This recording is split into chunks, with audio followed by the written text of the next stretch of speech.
Hema Saraswati वीणावादिनी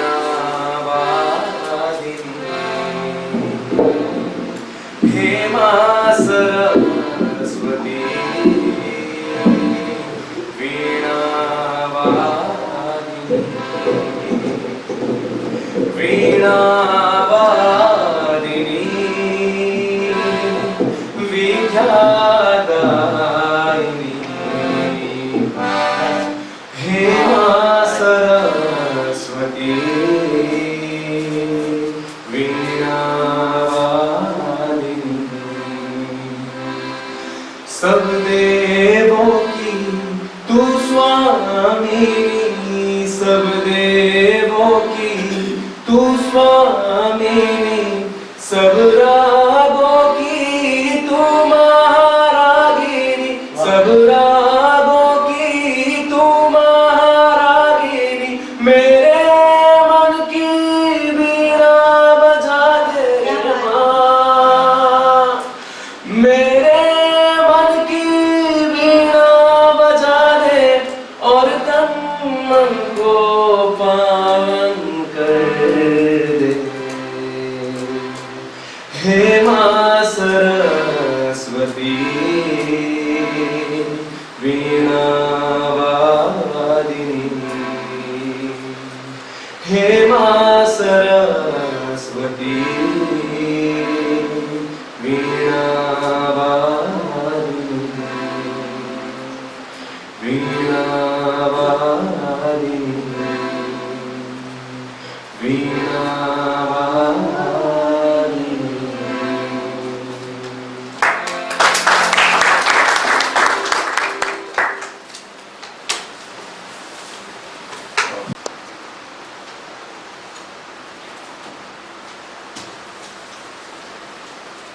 meditation આશ્રમમાં સ્વાગત છે મારા તરફથી આપનું બધા કવિ મિત્રોનું ભક્તોનું નિકટના સ્નેહીજનોનું મારી વાલી હાર્વી અને એમના મિત્ર મંડળનો સહજ એના ફ્રેન્ડ્સનો અને બીજા જે કોઈ અહીંયા આત્માઓ હોય બધાને મારી નમસ્કાર. આ આશ્રમ લગભગ 40 વર્ષથી અનેક પ્રવૃત્તિઓ કરે છે, ખાસ કરીને યુવાનોને મારે જણાવવું પડે. હવે તો ફોર્માલિટીનો સમય આપણી પાસે નથી, છતાં એટલી બધી ઉતાવળે નથી કે જલ્દી ભાગવું હોય બધું. કોઈ ટ્રેન પણ આપણી ઉપડી જતી નથી, ફ્લાઇટ ઉપડી જતી. એ મને થયું કે બેસિક વાતો મને યુવાનો સાથે કરવી જોઈએ. એવું ન થાય કે ભાઈ આપણે સાધુ સંતો ઘુવડ મૌન લઈને બેઠા હોય અને લાઈનમાં લોકો પગે લાગી દક્ષિણા આપતા હોય ને આમ રેડીમેડ આશીર્વાદ આપીને રવાના થઈ જતા હોય લોકો. આવું બધું મને વર્ષોથી નથી ગમતું. ખૂબ જિલ્લાઈ છું, બહુ જ લાગણીશીલ છું અને સાહિત્ય પ્રેમી છું, સંગીત પ્રેમી છું, કલા પ્રેમી છું અને યુવાનો વિશે મને વિશેષ રિસ્પેક્ટ છે. અને રિસ્પેક્ટ ન થયો પણ યુવાનો કામ કરતા હશે તો મને વિશ્વાસ છે કે જ્યારે હવે મેં બોલવાનું શરૂ કર્યું છે સોશિયલ મીડિયા ઉપર તો યુવાનો માટે રિસ્પેક્ટ થાય એવું યુવાનો લાઈફ જીવતા શીખશે. એટલું મને મારા પર ભરોસો છે. અફસોસ પણ એટલો છે કે યુટ્યુબને આ તો બધું ઘણા ટાઈમથી હતું, હું શું કામ નથી બોલતી. મને પોતાને પ્રશ્ન કરું છું કે મને એવું હતું કે જ્ઞાનના માણસ છીએ, થોડા બેસી કામ કરીએ છીએ, સાધના કરીને આવી જશે, પણ જાગવું પણ એટલું જ જરૂરી છે માણસનું. જગાડશું નહીં તો જે પોતાના રસ્તે છે એ તરફ જવાના શક્ય છે કે રસ્તો ખોટો પણ હોય. એટલે મારી વાત એ કરવી છે કે 40 વર્ષથી આ સંસ્થા શૈક્ષણિક, આરોગ્ય, સમાજ સેવા, અતિવૃષ્ટિ અનાવૃષ્ટિ જેવા સમયે સૌથી પહેલો મોખરે હોય છે ક્યાંય તો આશ્રમ હોય છે. પછી વડોદરામાં પૂર આવ્યું એ ઘટના હોય, કોઈ ભલે કચ્છનો ભૂકંપ હોય, કોઈ ભલે કે કચ્છનું વાવાઝોડું હોય, કોઈ ભલે. એટલા માટે કહું છું કે તમને ખ્યાલ આવે કે ખાલી આંખો બંધ કરીને રામનું નામ લેવાનો સમય નથી, સાથે સાથે રામનું કામ પણ થવું જોઈએ. અને એ માટે થઈને મારે કથાકારો પેદા નથી કરવા, મારે ચિંતન પડ્યું છે જે યુવાનોમાં, એ ચિંતન બહાર લાવવું છે. અને એ ચિંતન બહાર લાવવા માટે થઈને આજે કોઈ એમ કહ્યું કે ભાઈ મોબાઈલની ખોજ કરી છે, બિઝનેસ સૌથી ધનાઢ્ય માણસ છે પણ હા બિલ ગેટ્સ, બરાબર છે. તો મને તમારે બિલ ગેટ્સની વાત નથી કરવી, કારણ કે પૈસા કેમ બનાવવા એ તો બધાને ખબર છે, પણ how to live, why to live, what is the purpose build our life, શક્ય છે ન જાણતા હોય યુવાનો, અને એના કારણે જ ઘણું બધું યુવાધન આપણું સમજતા હોવા, જાણવા હોવા છતાં પણ પ્રોપર માહોલના અભાવે, માહોલ સાચો નથી મળતો, એના કારણે ક્યારેક અટકી જાય છે. મને બહુ જ ગમે છે કે તમે ખૂબ ભણો, કારણ કે હું આજે ભણું છું, મને બહુ જ ગમે છે કે તમે આગળ આવો, પણ મને એમ થયું કે વર્ષોથી સુવર્ણચંદ્રક અપાય છે આશ્રમ દ્વારા, તેજસ્વી વિદ્યાર્થીઓને એટલા બધા શિલ્ડ અપાયા છે, નારીઓની જે તેજસ્વી નારીઓ હોય છે, સક્ષમ કવિઓ હોય છે, સક્ષમ કલાકાર હોય છે, જેમ કે તમે હરીશભાઈ ગંગાણીનું નામ સાંભળ્યું છે, તબલાવાદક મ્યુઝિક કોલેજમાં કથકમાં છે, તો એ હરીશભાઈનું અહીંયા સુવર્ણચંદ્રક આપીને સન્માન કરવામાં આવ્યું છે, એના પિતાજીનું સન્માન કરવામાં આવ્યું છે. હવે તો કેટલા બધા સિતારાઓ, કે અમે પ્રયત્ન કર્યો છે કે આશ્રમ દ્વારા આવા સિતારાઓનું જો સન્માન થાય વિવિધ ક્ષેત્રના, અલગ અલગ ક્ષેત્રના, તો એ લોકોને પણ ગૌરવ થાય, સાથે સાથે એને જીવનનું બળ મળે કે અમે જે કંઈ કરી રહ્યા છીએ તો એનું પણ કોઈ પોઝિટિવલી નોંધ લેનારું છે એક થોડામાં, કે જેને કંઈ ફોટા પડાવવાનો મોહ નથી, જેને કંઈ પત્રકારોનો મોહ નથી, જેને કંઈ મીડિયાનો મોહ નથી, એ માત્ર ને માત્ર એક આપણું આ દેશમાં આવ્યા, આપણો જન્મ થયો તો આપણી ફરજ છે કે દુનિયાને વધારે સુંદર બનાવીને જઈએ, બસ એ જ ભાવથી અને યુવાનોને પ્રેરણા મળે એ ભાવથી 40 વર્ષથી તો હું કરું જ છું મારું કામ. હવે ધીરે ધીરે ધીરે બેન જ્યોતિએ સહયોગ આપવાનો શરૂ કર્યો છે, કારણ કે એ બહુ જ હોશિયાર છે, જોવે, પરખે, અનુભવે, ચૂપ રહે, પરીક્ષા નથી કરી મારી કોઈ, પણ પછી જ્યારે એને એમ લાગે કે ના આ જગ્યા અહીંયા સેવા આપવા જેવું છે, અહીંયા સમય આપવા જેવું છે, એનર્જી સાચા અર્થમાં અહીંયા ઇન્વેસ્ટ થાય છે આપણા સમાજ માટે, એવું જ્યારે એને લાગે તો જોડાય. એ પ્રકારની વ્યક્તિ છે. બહુ જ ઓછા લોકો, ક્લોઝ ટુ મી, બહુ જ ઓછા લોકો છે વડોદરામાં કે જે આ કવિઓનું ગ્રુપ છે કે જે બહુ જ ક્રાંતિકારી, સમજદાર, અને કે ધાર્મિક ચાપલુસી આ તે એવું કશું એનામાં નથી, એટલે મને કદાચ એ મારે ફાવે છે. અને જ્યોતિનો મને ખબર જ છે, આંખો બંધ કરીને હું કહું તો કે જ્યોતિ સાથે ગ્રુપ જે આવ્યું હોય એમાંથી એક પણ માથાનો દુખાવો ન હોય, અને હોય તો એને મટાડી પણ કેવી રીતે શકાય એના પણ અમે રસ્તાઓ શોધી રાખ્યા હોય, કારણ કે બીમાર હોય એને વધારે જરૂર ડૉક્ટરને, તો ડૉક્ટરનું તો કામ છે ટ્રીટમેન્ટ કરવી. My name is doctor Harishwar Dave. Anyway મારું તો કામ જ છે. ખેર 2-3 મિનિટ આપની લીધી, પણ મૂળ વિષય તરફ હું જાઉં એ ખાસ તો જ્યોતિબેનને મેં બોલાવ્યા, અમારા કવિ મિત્રોને બોલાવ્યા, રાજ અને બન્યા હતા રાજાએ પહેલી મિટિંગમાં, અને મેં કીધું કે આ બધું ચાલે છે વાતાવરણ, મોટાભાગના લોકો માનસિક રીતે તો ક્વોરન્ટાઇન છે જ, અને મન પણ લોકડાઉન જેવા જ પડ્યા છે બધાના, ક્યાંક માણસ ડિપ્રેસ છે, ક્યાંક ટેન્શનમાં છે, અને આવા સમયે આપણે મોટો માહોલ ઊભો થાય આધ્યાત્મિક, જરૂર તો છે, એનાથી આધ્યાત્મિક બળ પણ મળે છે, પણ સાથે સાથે આપણું સ્વાસ્થ્ય પણ જોવાનું, આપણું નાગરિક ધર્મ પણ જોવાનું, કે ભાઈ આપણે 500 માણસો થોડું ભેગું કરી દઈએ તો લોકો તો આવી જશે, પણ એમાં એવું હોય કે કદાચ બોલનારા કે પાર્ટિસિપેટ કરનારા કે સમજનારા એવા કદાચ 50 માણસો જોઈએ, અને 450 હોય કદાચ ટાઈમ પાસ માટે પણ આવ્યા હોય.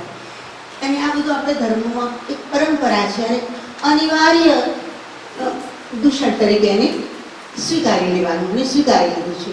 ખેર, પણ હવે તો નક્કી કર્યું આ વખતે આપણે શું કરવું, તો જ્યોતિ રીતે આપણે કંઈક યુવાનોને એવું રાખે કે શ્રી રામના કે કૃષ્ણના કે કોઈ પાત્ર એવું રામાયણનું કે કઈ કે મંત્રા, એના વિશે લોકો પોતપોતાના મૌલિક વિચારો, ખાસ કરીને યુવાનો, અને યુવાનોથી લઈને વૃદ્ધો સુધીમાં બધાને ચાન્સ આપીએ કે અને પોતાના મૌલિક વિચારો રજૂ કરે. મેં કીધું મારા મનમાં પણ કંઈક આવું જ ચાલતું હતું. આજે રેડી ટુ પ્રિન્ટ છે એક પુસ્તક મારું ઇંગ્લિશમાં, મેડિટેશન વિથ નેચર, પણ નથી છપાયું.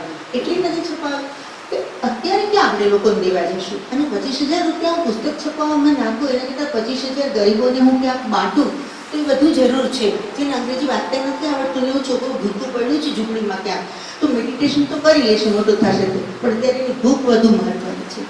આ રીતે પણ થોડો કાર્યક્રમમાં ફેરફાર કર્યો, પણ મેં તો એક જે ઉત્તમ પરંપરા આ દિવસે 40 વર્ષથી આ સંસ્થામાં ચાલી રહી છે, તો આપણે એને અનુલક્ષીને એક સરસ કાર્યક્રમ કરી. અને મેં જ્યોતિને કીધું કે હવે મેક્સિમમ યુથ જોડાય. હું કવિ મિત્રોને પણ કહું છું કે તમારા બાળકો, તમારી દીકરીઓ, માતાઓ જે કંઈ ઘરમાં હોય નારી સ્વરૂપે, એ લોકોને હવે તમે જગાડો અને થોડો થોડો રસ લે અને દર મહિને આવા કાર્યક્રમો થાય અને એનું કાયદેસર રજિસ્ટ્રેશન થાય અને એને જ આપણે એન્ટ્રી આપીએ. એમને કે ગમે તે આવ્યું અને ગમે તે બોલવા માંડ્યું, ગમે એનું માથું ચાટીને બોલ્યું, ટુ ધ પોઈન્ટ. આપણે ભલે પણ ન બોલતા આવડતું હશે તો ચાલશે, ડિસ્કરેજ નહીં થતા તો ઠીક છે, પણ ગમે તેમ બોલી નાખે, ખબર જ ન હોય એને કે માથું ક્યાં છે ને પૂછડું ક્યાં છે હાથીનું, એ જ ન ખબર હોય તો એવું નહીં.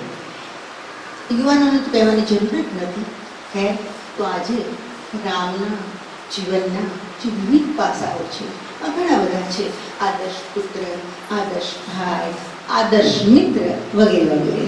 તો જે વિવિધ પાસાઓ છે એ વિવિધ પાસાઓને લક્ષ્યમાં લઈને તમને વિષય આપવામાં આવ્યા છે. મૌલિક રીતે વિષય બહુ જ વિશાળ વિષય છે. મૌલિક રીતે તમારી અભિવ્યક્તિ શું છે, તમે શું કહો છો. અને આ કોઈ સ્પર્ધા નથી. એટલી સરસ વાત કરી જ્યોતિ કે માં, તમે તો માં છો, માને તો બધા છોકરા સરખા હોય. ફેલ થઈને આવ્યું હોય સ્કૂલમાં તો માં એને ખભે હાથ મૂકી દે, બેટા કંઈ વાંધો નહીં, તું આવતા વર્ષે વધુ મહેનત કરી લે, નિરાશ થવાની જરૂર નથી. અને એક સફળ થઈને આવ્યો હોય તો પણ માં કે બહુ સરસ બેટા, આવતા વર્ષે આનાથી વધારે સારું રિઝલ્ટ લાવજે. આ માનો સ્વભાવ હોય છે. એટલે સ્પર્ધા ન કરીએ, કારણ કે સ્પર્ધાની શરૂઆત થશે તો માણસ સ્પર્ધામાં જ જીવતો જશે. એના કરતાં બહેતર કે મૌલિક અભિવ્યક્તિનો દરેકને સમય આપી, બધાને વિચારો જાણીએ. એમાંથી કન્ક્લુઝન તરીકે આપણે એક વાત ઉપર આવીએ કે ખરેખર આજે ત્યાં બધી ચર્ચા કરી એ ચર્ચા ઇન પ્રેઝન્ટ કેટલી અનુકૂળ છે, એમાંથી શું શીખવા જેવું છે, શું સમજવા જેવું છે, અને શીખવા સમજવા કરતાં શું જીવવા જેવું છે. અને this matter is if you आपकी लाइफ में अगर जो आप शुरू करेंगे, आपको जो सही लग रहा है उस बात को केवल सोचना नहीं है, केवल समझना नहीं, अप्लाई करना है. तो आपकी लाइफस्टाइल में अगर ये चीज़ आ जाएगी तो ऐसा ज़रूरी नहीं है कि राम भी कुछ कर पाए. आप राम और राम के साथ जो और ये भी हमारे साथ हो ऐसा ज़रूरी नहीं है, लेकिन आप राम से भी कुछ आगे ऐसा काम कर सकते हो कि राम एक मुकाम पर हो तो आप कहीं दूसरे मुकाम पर दिखो. ये बांध के रखना मेरी बात को. એવું નહીં કોઈ સંકુચિત માણસને સમજતા કે હું રામ કરતે આગળ નીકળી જાય. જરૂર છે. એક સમય હતો એને હારે થયું તે થયું. જરૂર નથી કે હિસ્ટ્રી રિપીટ થાય.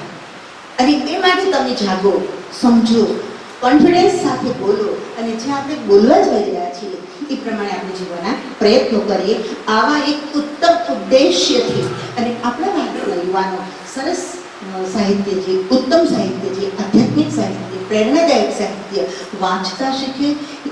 બહારનું તો બધું બહુ જોઈ લીધું આપણે, પણ ભારતનું શું છે, ઇન્ડિયન માઇથોલોજી શું છે, આપણા જે સ્પિરિચ્યુઅલ સ્ક્રિપ્ચર્સ છે એ શું છે, મેસેજ શું છે, શું રિલેટેડ છે આપણા મનને, આપણા મસ્તિષ્કને, આપણા શરીરને, આપણે ભારતીય કેવી રીતે છે. આવી બધી વાતો ડાયરેક્ટ ઇનડાયરેક્ટ જો તમે એનાલિસિસ કરશો તમારા સબ્જેક્ટનું, બધા પોતપોતાના ટોપિકનું, તો તમને ચોક્કસ ખબર પડશે. મને નથી ખબર કોણ શેના ઉપર બોલવાનું છે, પણ જે હું કહું છું એ થવાનું છે, એ હકીકત છે. ખેર, તમારે થોડો સમય લીધો, પણ તમે પણ ખ્યાલ આવવો જોઈએ કે જે પહેલી વાર આવ્યા હોય કોઈ કે ભાઈ આ માં કોણ ને આ બધું શું છે ને બધા પગે લાગે છે ને એટલે જે દુનિયાદારીની વાતો છે બધી એનાથી થોડી હટકે છે આ સંસ્થા. યુવાનોને જાગવાનું છે, યુવાનોએ આપણા શાસ્ત્રો, ધર્મશાસ્ત્રો દ્વારા પણ જાગવાનું છે અને પછી અવેર રહેવાનું છે. હવે હું કહીશ, સૌથી પહેલાં કોને ઇન્વાઇટ કરશું? બાકી છે વડીલથી શરૂ કરીએ આપણે.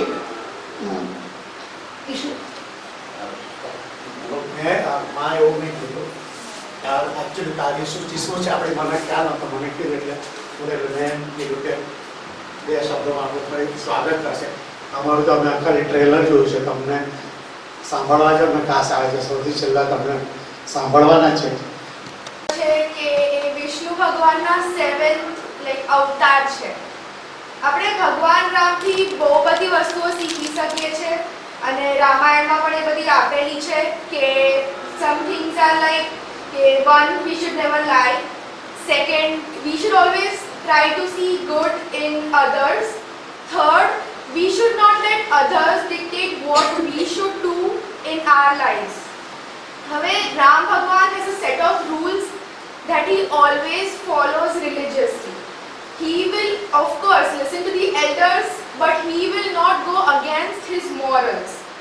Ram Bhagwan is an ideal son, jo Mataji kiddu, he is an ideal son, an ideal father, an ideal brother, and an ideal husband, and of course an ideal king.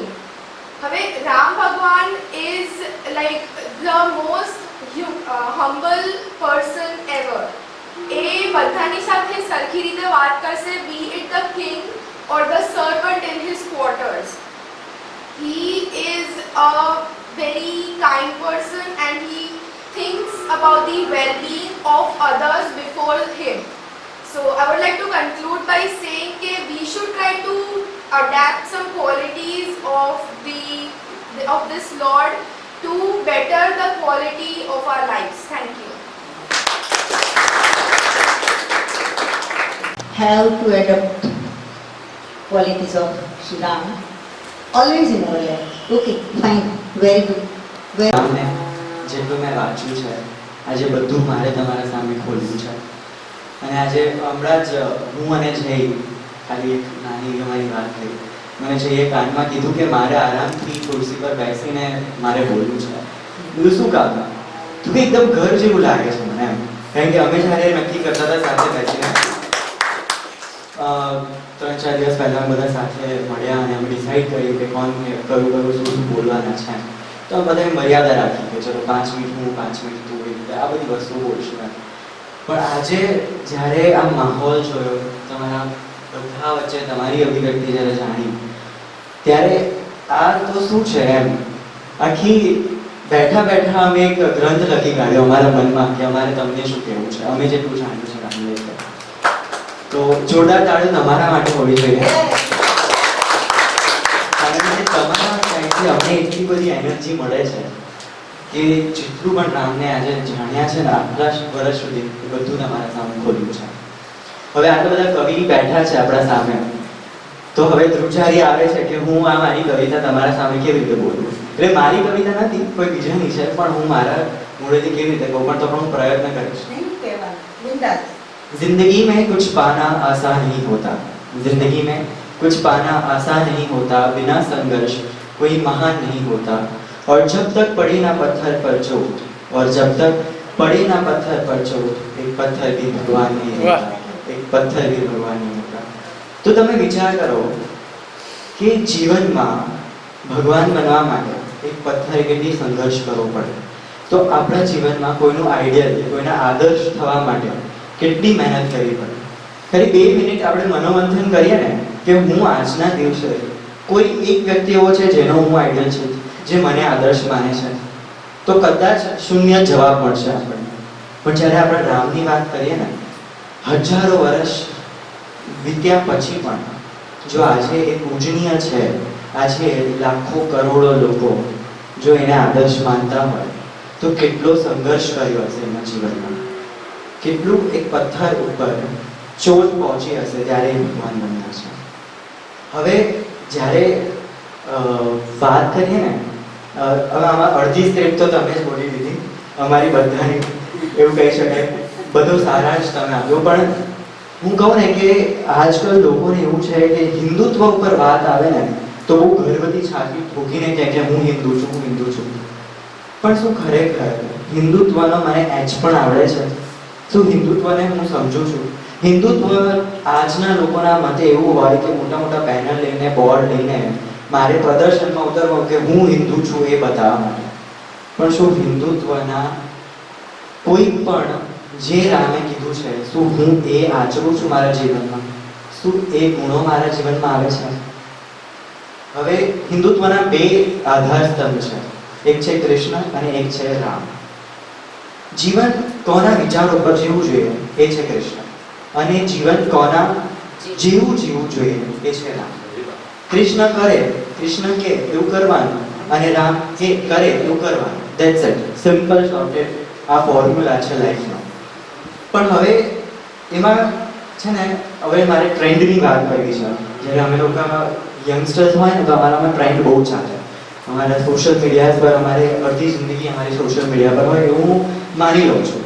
અને જેમ કવિએ વાત કરી ને કે સૂર્યની વાત કરી કે સૂર્ય હોય ને પછી તમે કેમ ભૂગોળની જેમ જાગો છો. તો મારું નામ આદિત્ય છે, અને હું એ કન્ફેસ કરીશ કે હું કાલે 3:30 સુધી હું જાગતો હતો. આદિત્ય નામ હોવા છતાં પણ આ સ્ક્રિપ્ટ કરતો નથી. તો યંગસ્ટર્સમાં આજે ઘણી બધી છે ને એવી મિથ છે, એવી ધારણાઓ છે ખોટી, જે આજે મારે ક્લિયર કરવી છે. તો પહેલા ટ્રેન્ડની વાત કરવી છે.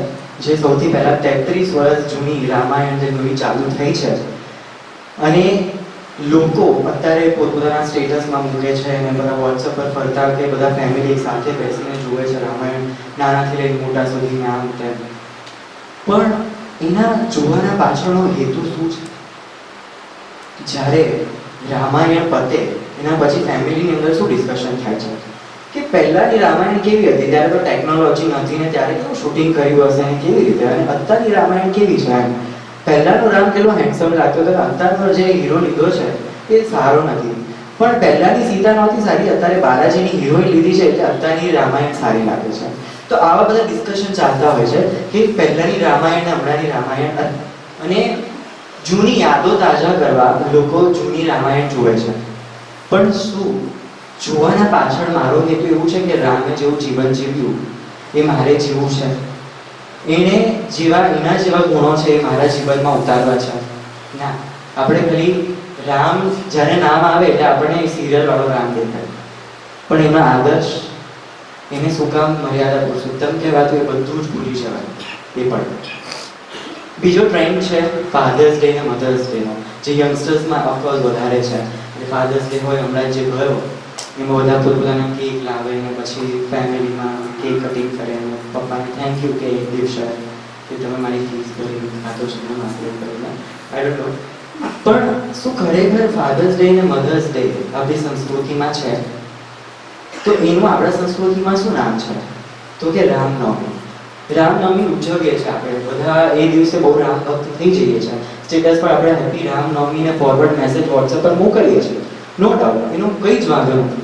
પણ શું રામનવમીનો આપણે ખરો અર્થ સમજીએ છીએ? રામનવમી એટલે એક દિવસે મારે મારા માતા પિતાની પૂજન કરવાનું છે અને રામ જેવો પુત્ર બનીને મારે બતાવવાનું છે.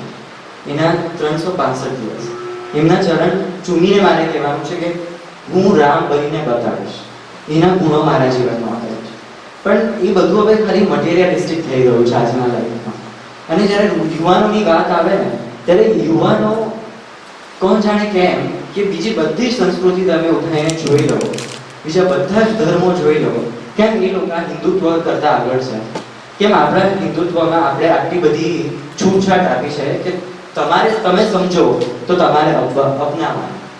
અને આજે આપણા પોતાના જ ભાઈ, પોતાનો જ દીકરો હોય કે પોતાના પડોશી હોય, એને જ આપણે આ વાત આપણે બીજી આખી ગામ પંચાયત કરતા હોય છે બાજુ પડોશી વાળા સાથે.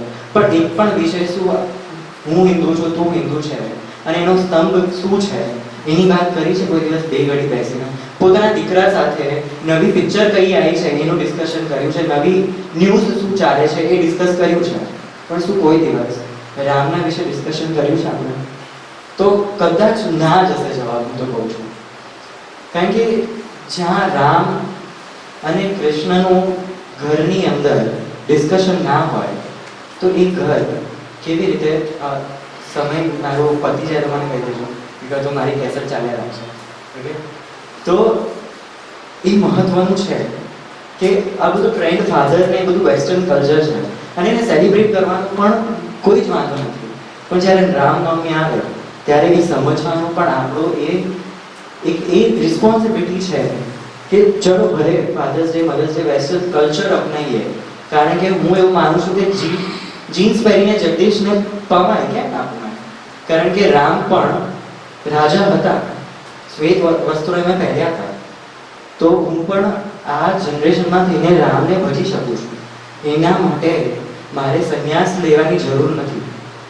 Not at all. મારે ભણવાનું છોડીને અત્યારે મારું બધું છોડીને હું નહીં, બિલકુલ મારા ભણવા સાથે હું આ વસ્તુ સમજી શકું છું.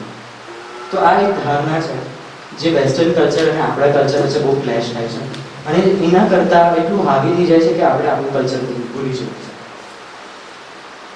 હવે મર્યાદા પુરુષોત્તમ શું કામ? કારણ કે કેટલી મર્યાદા રાખી છે. 4 રાજ્યો એમના હાથમાં આવતા હતા અને એ રાજા હતા.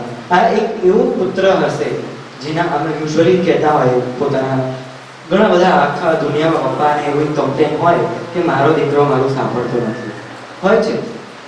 અને રામના પિતા એવા પિતા હતા કે મારો દીકરો આટલું બધું કેમ માને છે મારું. બિલકુલ આ બીજા ટોપિકમાં કવર થશે રાઈટ. સો એ આપણે બીજા માટે કરીએ. 4 રાજ્યો અયોધ્યા, પછી ગૃહનો રાજ્ય કિષ્કિંધા રાજ્ય અને લંકા, આ 4 રાજ્યો એમાં છોડી દીધા. શું કામ? એમની મર્યાદા. અને કિષ્કિંધા અને રાજગૃહ તો જંગલમાં આવતા હતા. લોકો કહે કે ભાઈ જંગલમાં આવતા તો 14 વર્ષ જંગલમાં રહેવાનું છે તો જંગલમાં રાજ કરો, પણ ના, વનવાસ એટલે વનવાસ. હવે લોકો સ્માર્ટ ગેજેટ સાથે લોકો સ્માર્ટ થઈ રહ્યા છે, સ્માર્ટનેસ સાથે બધા કામ કરી રહ્યા છે. તો સ્માર્ટ લોકોની વધારે એ શું હોય નબળાઈ કે એ વધારે પડતું વિચારી લે. તો હવે પોતપોતાની ફિલોસોફી લોકો કાઢે એમ, અને રામાયણ માટેની બહુ જ બધી ધારણાઓ ખોટી બહાર પાડે કે ના રામાયણ અમે વાંચ્યું પણ અમને આવું લાગ્યું તો રામ તો એટલે બહુ બધા લાંછન લગાવે એમ. તો સૌથી પહેલું લાંછન છે ને જે લગાડે ને એ શું છે કે રામ મર્યાદા પુરુષોત્તમ અમે માનીએ, રામ શ્રેષ્ઠ પુત્ર અમે માનીએ, રામ શ્રેષ્ઠ દોસ્ત અમે માનીએ, અમે એક શ્રેષ્ઠ ભાઈ તરીકે પણ અમે માનીએ, પણ એક શ્રેષ્ઠ પતિ કેવી રીતે હોઈ શકે? એને તો રામને સીતાને છોડી દીધી, એને ત્યાગ કર્યો સીતાનો. તો શું કામ? એ પોતાની પત્ની માટે જ ઊભો ના રહ્યો, તો અમે શું કામ એને શ્રેષ્ઠ પતિ માન્યા? પણ આ ધારણા એટલી ખોટી છે કે આ હમણાં એક કદાચ માર્કેટમાં એક બુક આવી હતી, life Ramayana from the perspective of Sita. એટલે એમાં પર્સપેક્ટિવ ઓફ સીતા એટલે સીતાએ શું પોતે કીધેલું છે લેખક. યસ. તો આ બધા પોતાની ધારણા કાઢી છે. તો મારે એ વસ્તુ ક્લિયર કરવી છે કે શું સીતાએ રામાયણમાં એવું કીધું છે?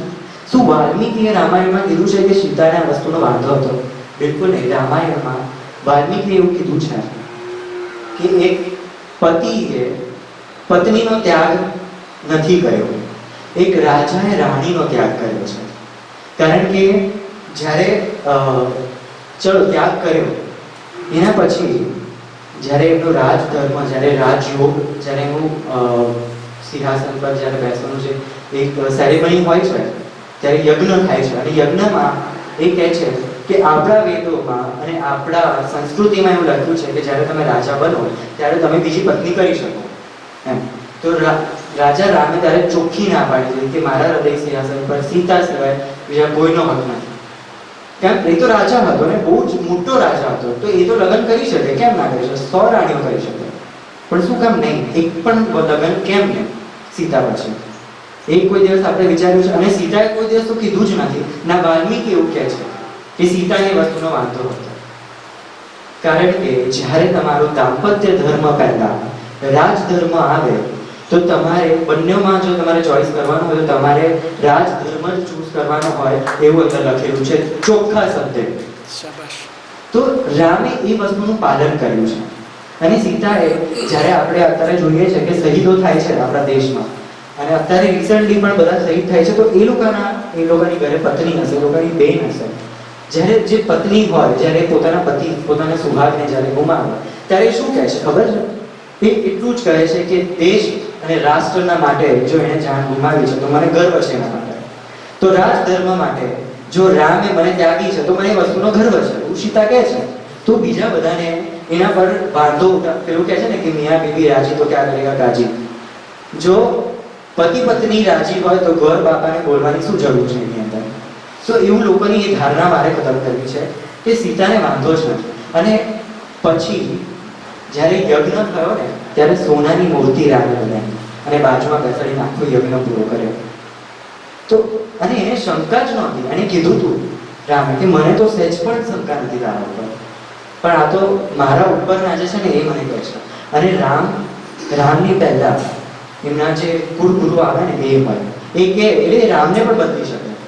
એક એક્ઝામ્પલ છે, એ મને યાદ નથી કયા રાજા હતા કે જે સમર્થ હોવા છતાં પણ એની પ્રજાએ કીધું કે આ આપણા કુળના રાજા ના હોવા જોઈએ, તો ના થાય. That's it.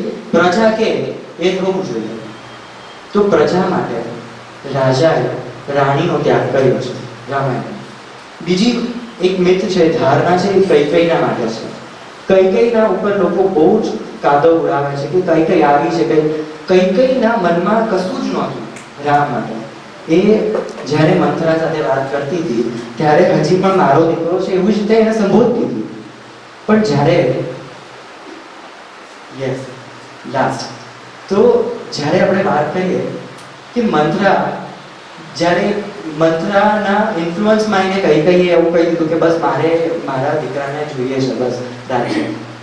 તો એના પછી જ્યારે એને પોતાની ભૂલ સમજાય ને તો એ સૌથી પહેલી દોડતી ગઈ અને પહેલા રથમાં બેસી ગઈ કે ચલો પાછા રામને લેવા જોઈએ.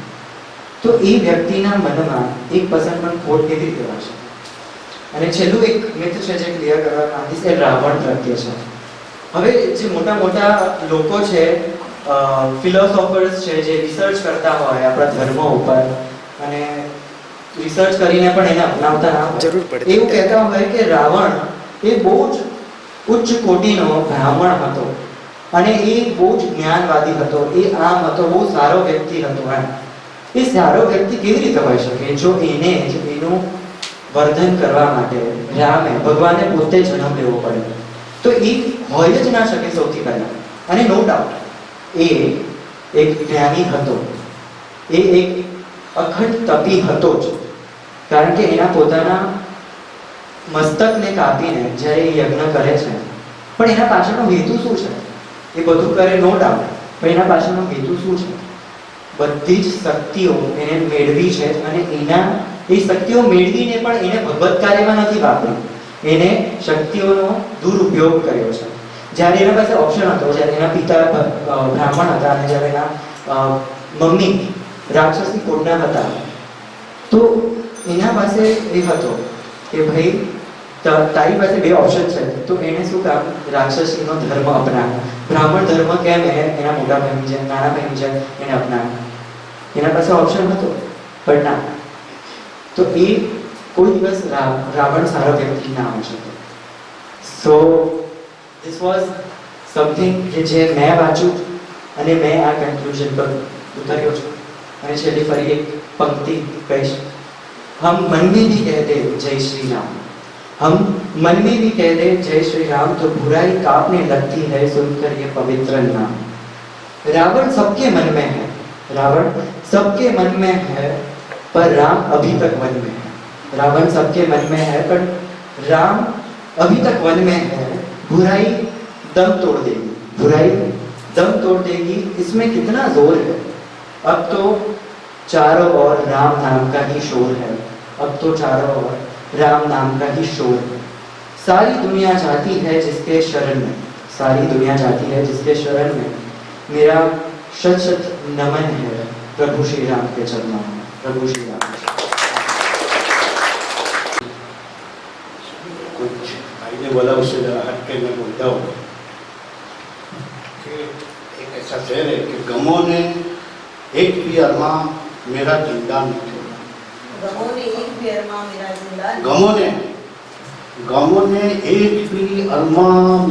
जिंदा नहीं छोड़ा. मगर है जिंदगी मैंने भी तेरा पीछा नहीं छोड़ा. मगर है जिंदगी मैंने भी तेरा पीछा नहीं छोड़ा. इस तरह दूसरा है कि हमने गम को भी हंस कर उड़ाया है, हमने गम को भी हंस कर उड़ाया है. जब भी आया है दिल में बसाया, जब भी आया है दिल में बसाया है. और जमाने पे शेर है, कल तहे दिल से जिसकी तारीफ की, कल तहे दिल से जिसकी तारीफ की थी, आज मेरे खिलाफ वही साजिश लेके आया है. आज मेरे खिलाफ वही साजिश लेके आया है. माँ के दरबार में आए तो कुछ माँ के लिए मैं आज शेर प्रस्तुत करता हूँ.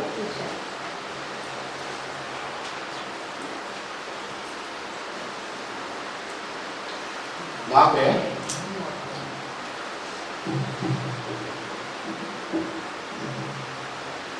कि एक ही अदालत ऐसी होती है, एक ही अदालत ऐसी होती है जहाँ हर गुनाह माफ होता है। एक ही अदालत ऐसी होती है जहाँ हर गुनाह माफ होता है। बच्चे के लिए माँ के लिए तो कितना प्यार होता है। एक ही अदालत ऐसी है जहाँ हर गुनाह माफ होता है। बच्चे के लिए माँ के दिल में कितना प्यार होता है। ऐसा दूसरा शेर है कि सुना है दर्दे दिल का हकीम नहीं, सुना है दर्दे दिल का हकीम नहीं, ये झूठ है। सुना है दर्दे दिल का हकीम नहीं है, ये झूठ है। माँ से बढ़कर कोई चारागर नहीं है, ये सच है। माँ से बढ़कर कोई चारागर नहीं है, ये सच है।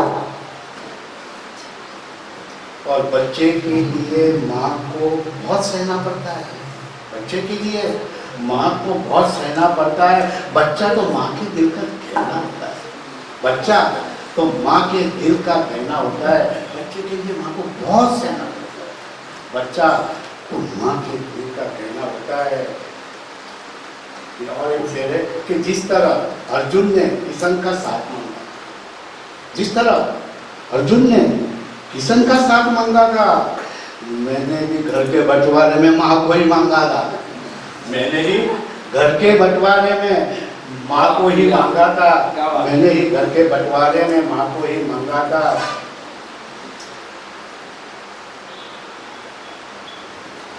कि यही फितरत है मेरी, यही फितरत है मेरी लड़ने की, यही फितरत है मेरी लड़ने की मुखालिफ हवा के सामने। यही फितरत है मेरी मुखालिफ हवा के सामने। कि दुश्मनों की बददुआ नाकाम हुई माँ की दुआ के सामने। दुश्मनों की बददुआ नाकाम हुई माँ के दुआ के सामने।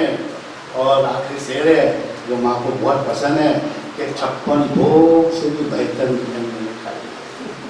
56 भोग से भी बेहतर मिठाई मैंने खाई है। बचपन में माँ के हाथ की बहुत मार खाई है। 56 भोग से भी बेहतर मिठाई मैंने खाई है। बचपन में माँ के हाथ की बहुत मार खाई है।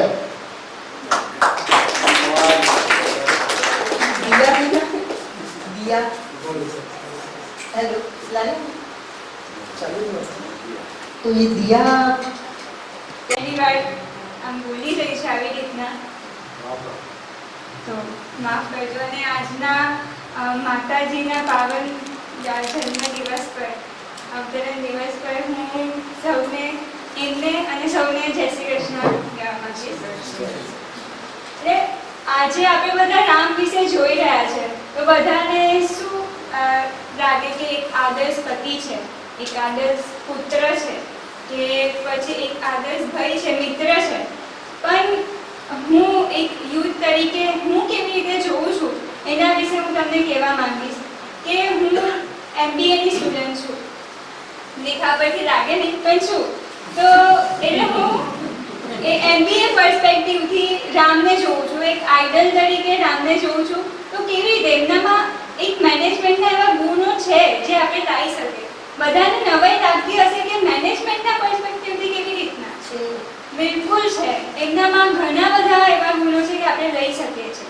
તો પહેલાં તો જોઈએ કે એમનો જે વિવેક હતો, વિવેક ભાવની એકદમ જેવી રીતે બધા સાથે વર્તતા હતા, જેમ સહજ હા એમને કીધું કે જેમ રામ મોટા હતા તો પણ એ શું કરતા હતા, જે સરપંચ હતા કે એમના જે બધા ભાઈ બંધુઓ હતા એમના સાથે કેવી રીતે વર્તતા હતા, એકદમ નોર્મલી જેવી રીતે વર્તે। પણ આજના જમાનામાં આપણે જોઈએ તો શું થાય કે થોડા કંઈ પૈસા આવી જાય એટલે બધા ઉપર ચડી જાય।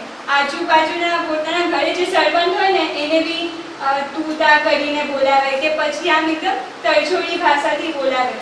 પણ રામનો એવો એક ગુણ છે કે આપણે લઈ શકીએ અને આગળ જઈને આપણા જોબમાં, બિઝનેસમાં એ આપણે જો બધા સાથે એવી વિવેક ભાવથી વર્તીશું તો એ આપણું બી સક્સેસ, આપણે બી સક્સેસ થઈશું અને બીજાનું બી આપણે એમને બી નીચે નહીં પાડી શકીએ। પછી બીજો ગુણ છે તો એ કે એથિક્સ, સિદ્ધાંતો. આજના જીવનમાં સિદ્ધાંતથી જીવવું એ સૌથી અઘરું છે. સિદ્ધાંતથી જીવવું એ મતલબ આજના જનરેશનમાં જોવા જ ના મળે. કશે ને કશે ચીટિંગ કરતા જ હોય. ઘણા બધા આપણે ન્યૂઝ સાંભળતા હોય, ઘણું બધું સાંભળતા હોય કે આજે આવું કર્યું, આજે પેલા યુવાને આવું કરી દીધું. એટલે સિદ્ધાંતોથી જીવવું અઘરું છે. કેમ કે એનો જે રસ્તો છે ને એ બહુ દૂર સુધી જવામાં કામ લાગે અને એની સક્સેસ પણ આપણને બહુ લાંબા સમયે મળે છે. જેમ રામ ભગવાનના સિદ્ધાંતો આપણે ક્યાં જોવા મળે? જ્યારે રાવણ સાથે યુદ્ધ કરવા ગયા હતા ત્યારે પહેલા જ દિવસે રાવણ એકદમ નિશસ્ત્ર થઈ ગયા હતા. એમના પાસે કઈ શસ્ત્ર બચ્યા નહોતા. રામ ત્યારે મારી શકતા હતા એમને, પણ ના માર્યા. કેમ? કારણ કે એમના સિદ્ધાંતો બચાવતા હતા, એમને એથિક્સ બચાવતા હતા કે આપણે કોઈ દિવસ નિશસ્ત્ર માણસને એમના પર વાર ના કરી શકીએ. પહેલા દિવસે જીતી શકતા હતા પણ ના જીત્યા, એવું ના કર્યું. થોડા દિવસ લાગ્યા, થોડા દિવસ પછી એ જીત્યા અને આજે એટલે જ પૂજનીય લાગે છે આપણને. એવી જ રીતે આપણા બિઝનેસમાં, આપણા ફ્યુચર ગોલમાં કોઈ માણસને સક્સેસ થવું હોય તો સિદ્ધાંત પર જીવીશો, એ એથિક્સથી જીવશો તો લાંબો સમય આપણો સક્સેસ ટકશે, બાકી બધું ધોવાઈ જશે. પછી ત્રીજું જે મને બહુ જ ગમે છે એટલે એક HR સ્પેશિયલાઇઝેશન છે મારું, હું MBAની સ્ટુડન્ટ છું, એટલે એક લીડરશિપ ક્વોલિટી હોવી જરૂરી છે. અને લીડરશિપ એ સૌથી મોટો ગુણ હતો રાજા રામમાં કે એમને જે એમના પાસે કઈ વાનર સેના હતી, ખાલી વાનર સેના, એમના પાસે કોઈ સૈન્ય નહોતું અને રાવણ પાસે કેટલું મોટું સૈન્ય, તો બી એ બધાને ટ્રેન કર્યા અને એ ટ્રેન કરીને આખું રાવણ લંકા જીતી એમને. એટલે આ બી એક લીડરશિપ ક્વોલિટી જોવા મળે છે કે બધાને સાથે લઈને ચાલ્યા. બાકી આજે લીડર આજુબાજુમાં જે હોય ને એના સાથે પણ આપણો કોઈ સારો સંબંધ હોય નહીં. ભલે બહાર દેખાડતા હોય પછી અંદર તો બીજું જ બોલતા હોય, પણ રામમાં એવું નહોતું. જે હોય એ કહેતા હતા. એટલે એવી જ રીતે લીડરશિપ ક્વોલિટી હોવી જરૂરી છે અને મેં એમનાથી આ શીખી છું. બીજું છેલ્લા હું એટલું જ કહીશ કે જેમ ગુરુજીએ કીધું કે બધાને સાથે લઈને ચાલવાનું, રામે બી એવું જ કર્યું. જો સક્સેસ જોઈતું હોય, સક્સેસ લાંબા સમય સુધી ટકાવવું હોય તો બધાને સાથે લઈને ચાલવાનું. આપણો વિકાસ કરવો હોય તો બીજાનો વિકાસ કરવો જરૂરી છે. એટલે બેવને બધાને સાથે લઈને ચાલો. જો એકલા વિકાસ કરીશું તો પછી એ છેલ્લા કંઈ રહેશે નહીં આપણા પાસે. ખાલી પૈસા મળશે, પ્રેમ મળશે, પણ જે ભાવ પ્રેમ હોવો જોઈએ, જે જીવન માટે ભાવ પ્રેમ હોવો જોઈએ એ નહીં મળે. એટલે એના માટે બીજાનો બી વિકાસ કરો અને પોતાનો વિકાસ કરીને ચાલો. અને છેલ્લે હું એક પંક્તિ કહેવા માંગીશ કે राम राष्ट्र की संस्कृति है, राम ही पुरुषोत्तम है, राम के गुणों को जीवन में लाने का मतलब ही भारत का नवनिर्माण है.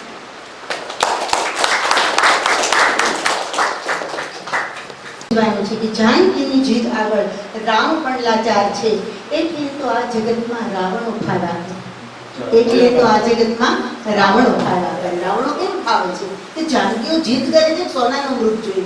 અરે ભાઈ તને સોનાનો મૃગ લાવવાની ટેવાય નથી, તને જે છે એ મૃગનો લઈ જાય તો તને જંગલમાં ફરવા લઈ જાઓ એ ખુશ થઈ જા, લેકિન ના મને તો સોનાનો જ જોઈએ. એટલે માતાઓ દીકરીઓ આપણે સોનાના મૃગની પાછળ દોડવાનું નહીં. ઓકે, માનવતા શ્રી રામચંદ્રના ચરણોમાં અર્પણ કે કરી પાપ તમારી પાસ આવે છે, કરી પાપ તમારી પાસ આવે છે ને ગુનાહોની કિતાબો સાથ લાવે છે. કરી પાપ તમારી પાસ આવે છે ને ગુનાહોની કિતાબો સાથ લાવે છે ને દવાઓની અસર ના કામે આવે તો દવાઓની અસર ના કામે આવે તો દુઆઓ માંગવા મસ્તક ઝુકાવે છે, દુઆઓ માંગવા મસ્તક ઝુકાવે છે. મારી સ્વામીજી એક ગઝલ કોથળામાંથી નહીં કાઢો, ઓકે?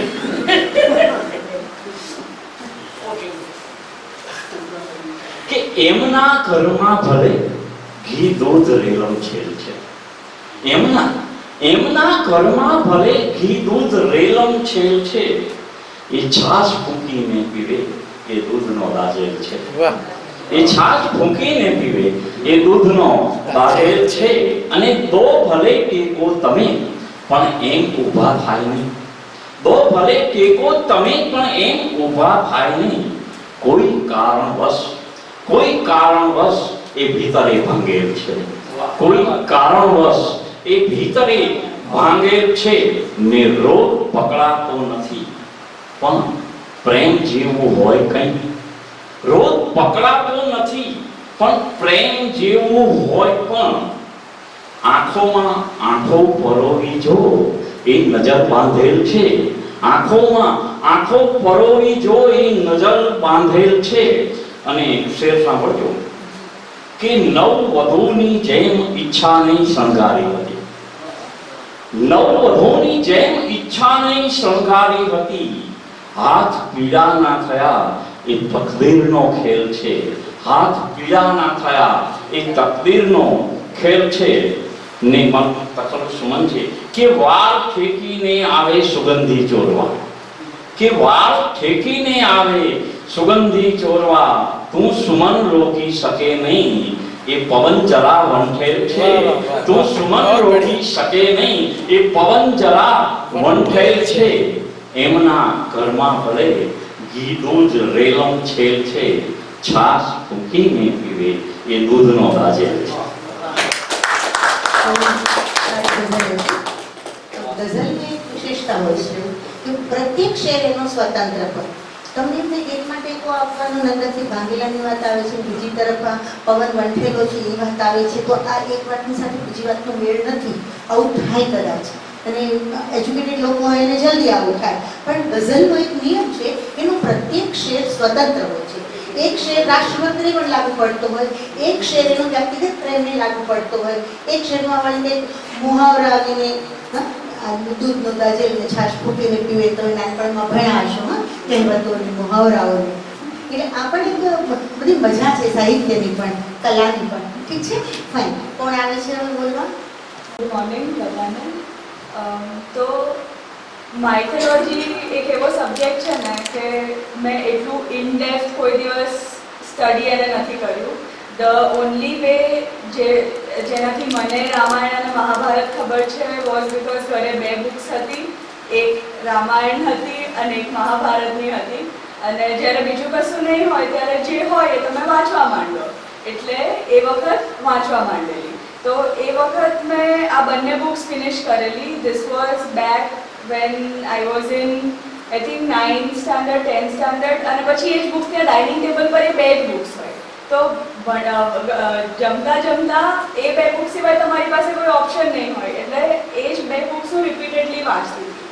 અને જ્યારે એ બધું તો પછી થઈ ગયું, પછી જે બી એ બુક્સમાંથી મને જે ટીચિંગ્સ લાગ્યા હોય જરૂરી કે આ વસ્તુઓ, આ ક્વોલિટીઝ, આ કેરેક્ટરની આ ક્વોલિટીઝ, રામ ભગવાનની આ ક્વોલિટીઝ, સીતાની આ ક્વોલિટીઝ, દશરથની આ ક્વોલિટીઝ શું છે જે મને લાગે છે મારામાં ઇન્કલ્કેટ કરવાની મારે જરૂર છે, તો હું વધારે ઇમ્પ્રૂવ થઈ શકું, શું મારે કરવાની જરૂર છે, એ બધું જ હું પકડીને રાખતી હતી. પછી આ લોકડાઉન ને બધું આવ્યું અને મહાભારત ને રામાયણ બધી અગેન એન્ડ અગેન ટીવીઝ પર આવવા માંડી.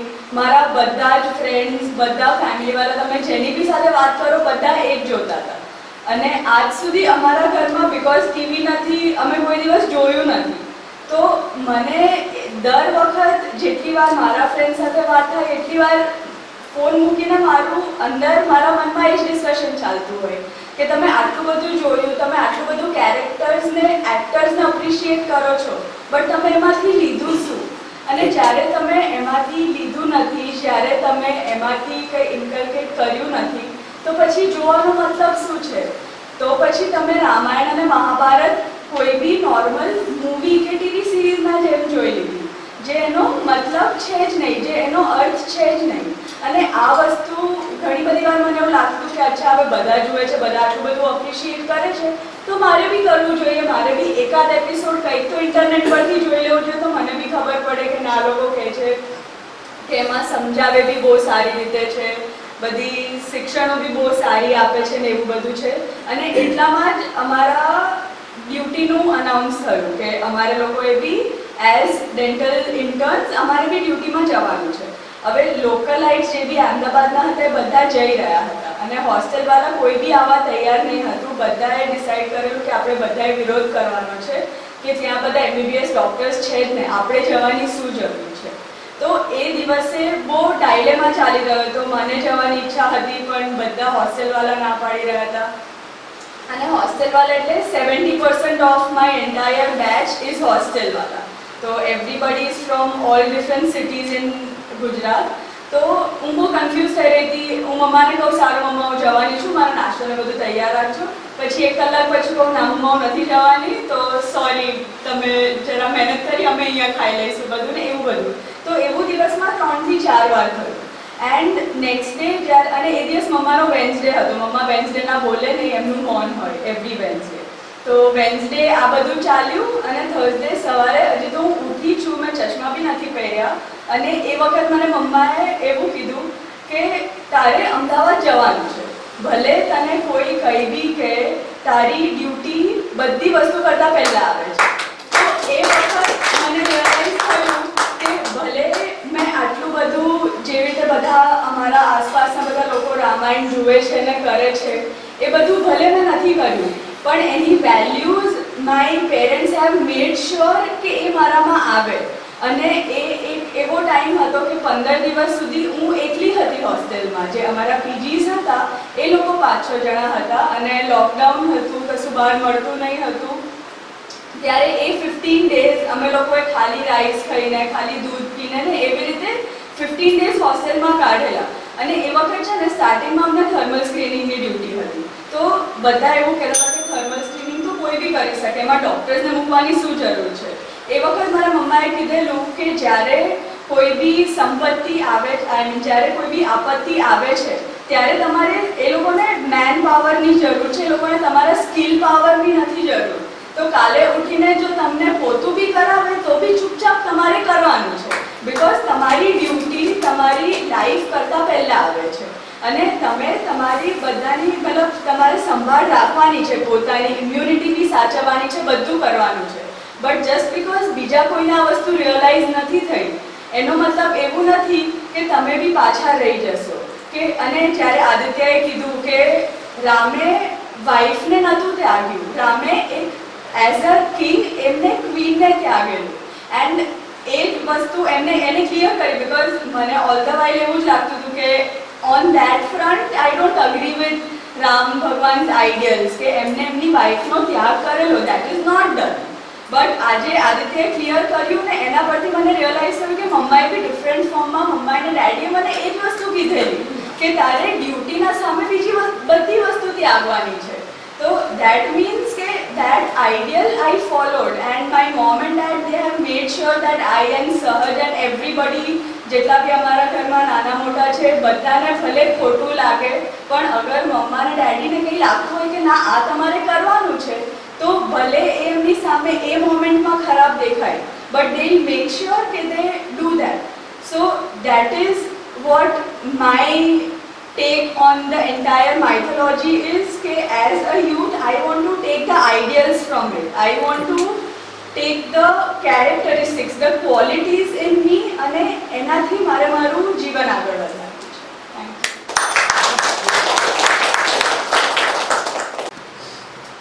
આપણે કીધું હું 30 વર્ષ પાછળથી એક બે વાત કરું કે જ્યારે આપણો આશ્રમ અકોટામાં સૌથી જૂનો હતો, પછી આપણે નવામાં આવ્યા. તે વખત પહેલું કવિ સંમેલન યોજાયું હતું અને એમાં રમેશ પંડ્યાએ સંચાલન કર્યું હતું અને એમાં મેં ગઝલ રજૂ કરી હતી રામ વિષણે એક શેર અર્પણ કે અવતરે જો સીતા તો રાવણો આજે છે, અવતરે જો સીતા તો રાવણો આજે છે, જન્મીને રામ પણ હવે ઈશ્વર થઈ ના શકે, હૃદયથી હૃદય ના મળે સંબંધો સદ્ધર થઈ ના શકે, ને હોય દિવાલો સોનાની પણ ઘર થઈ ના શકે.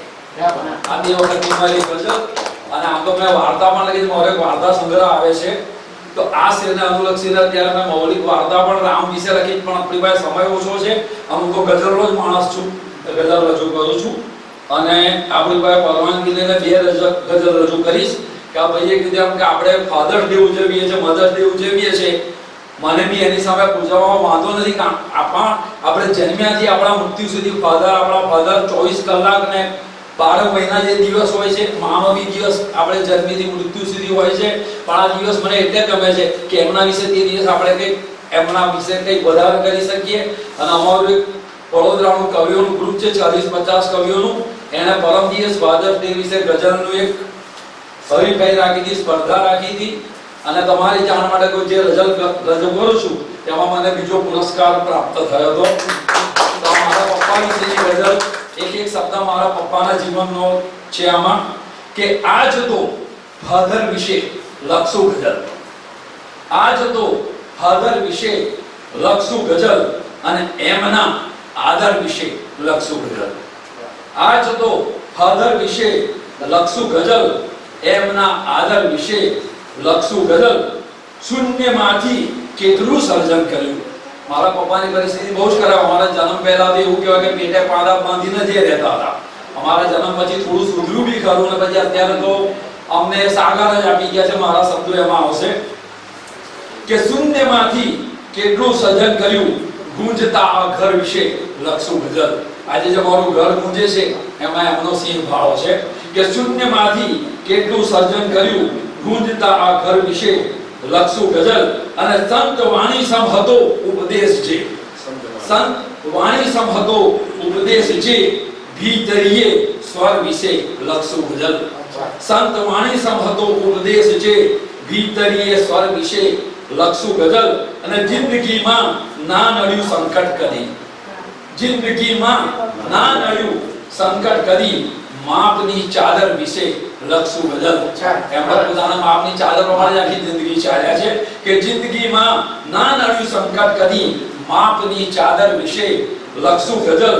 અને પ્રેમનો સાગર મળ્યો પપ્પા મને, પ્રેમનો સાગર મળ્યો પપ્પા મને, આપની ગાગર વિશે લખશું ગઝલ. પ્રેમનો સાગર મળ્યો પપ્પા મને, આપની ગાગર વિશે લખશું ગઝલ. અને વારસો એવો મળ્યો સત્યમ હવે, વારસો એવો મળ્યો સત્યમ હવે, ખુદના ઘડતર વિશે લખશું ગઝલ. આજ તો ફાધર વિશે લખશું ગઝલ, અને એમના આદર વિશે લખશું ગઝલ. ના બધાએ થોડોક સમય દીધો છે તો 1 મિનિટ લઈને હું બીજી એક ગઝલ રજૂ કરીશ, કારણ કે વાર્તા તો લાંબી પડે ને, અહીંયા રજૂ નહીં કરું. અહીંયા કે કોઈ એવું કે હું એ બાપાનો બગીચો છે, હું એમ કહું કે આ બધાની બાનો બગીચો છે. એટલે એ બધા સ્વતંત્ર તો થઈ જાય છે, પણ ક્યારેક ફ્રેન્ડ પણ થઈ જાય છે. પણ હું એ મને ગમે છે, ફ્રેન્ડનેસ જે છે, એ લોકોની જે મસ્તી છે, આના મને ખબર છે કે હા મને ના નહીં પાડે, પોતાપણું છે, એ મને ગમે છે. જ્યાં સુધી શક્ય હોય ત્યાં સુધી હું કોઈને, એટલે જ મેં જ્યોતિને સોંપ્યું છે, કારણ કે આવું કઠોર કામ મારાથી ન થઈ શકે. સોરી. ચાલો ગઝલ છે, ફટાફટ સાંભળી લઈએ. આ માનવી યથાવત છે, આ માનવી યથાવત છે એવું નથી, આ માનવી યથાવત છે એવું નથી, ને જિંદગી સલામત છે એવું નથી. આ માનવી યથાવત છે એવું નથી, ને જિંદગી સલામત છે એવું નથી. તારું જ તને અર્પ્યું બારોબાર મેં, તારું જ તને જ અર્પ્યું બારોબાર મેં, મારી આ સખાવત છે એવું નથી. અને મન તો સદા અડીખમ થઈ માલ્યા કરે, મન તો સદા અડીખમ થઈ માલ્યા કરે, તન કાયમી ઇમારત છે એવું નથી. મન તો અડીખમ થઈ માલ્યા કરે, તન કાયમી ઇમારત છે એવું નથી. અને કાયમ તને કરી છે મેં મનથી દુઆ, કાયમ તને કરી છે મેં મનથી દુઆ, મારી પ્રથમ ઇબાદત છે એવું નથી. અને છે લાગણી છલોછલ સત્યમ ભીતરે, છે લાગણી છલોછલ સત્યમ ભીતરે, આ આંખની કરામત છે એવું નથી. છે લાગણી છલોછલ સત્યમ ભીતરે, આ આંખની કરામત છે એવું નથી. આ માનવી યથાવત છે એવું નથી, ને જિંદગી સલામત છે એવું નથી. I'm Kelly Patel, હું CA સ્ટુડન્ટ છું અને સાથે LLB પણ કરીએ છું. So as a future law maker, રામાયણમાંથી, રામના લાઈફમાંથી જે આઈડિયાઝ મને લાગે છે જે હોવા જોઈએ મારી લાઈફમાં, દેટ ઇઝ પહેલું તો એ છે કે કામનેસ of mind. I am a very short-tempered person, so as a lawyer, as a chartered accountant, I have to keep my mind calm. I have to make decisions with a calm mind, so that I need to inculcate. Second is Ram's governance. જે રીતથી એમણે પ્રજાને govern કર્યું છે without એની financial mishaps, જે આટલા exceptional ministers હતા, corruption હશે but not on this huge scale અત્યારે જે જોવા મળી રહ્યું છે એના હિસાબથી તો નહીં છે, ડેફિનેટલી નહીં. તો એ એક તો એન્ડ એનું અગર 1% પણ આ જમાનામાં અગર લોકો જે આપણા મિનિસ્ટર્સ છે, ગવર્મેન્ટ છે, એ અગર 1% પણ એવું ગવર્ન કરવાનું ચાલુ કરે તો આ કન્ટ્રી બહુ આગળ જઈ શકે છે. Third point is Lord Ram's mercy.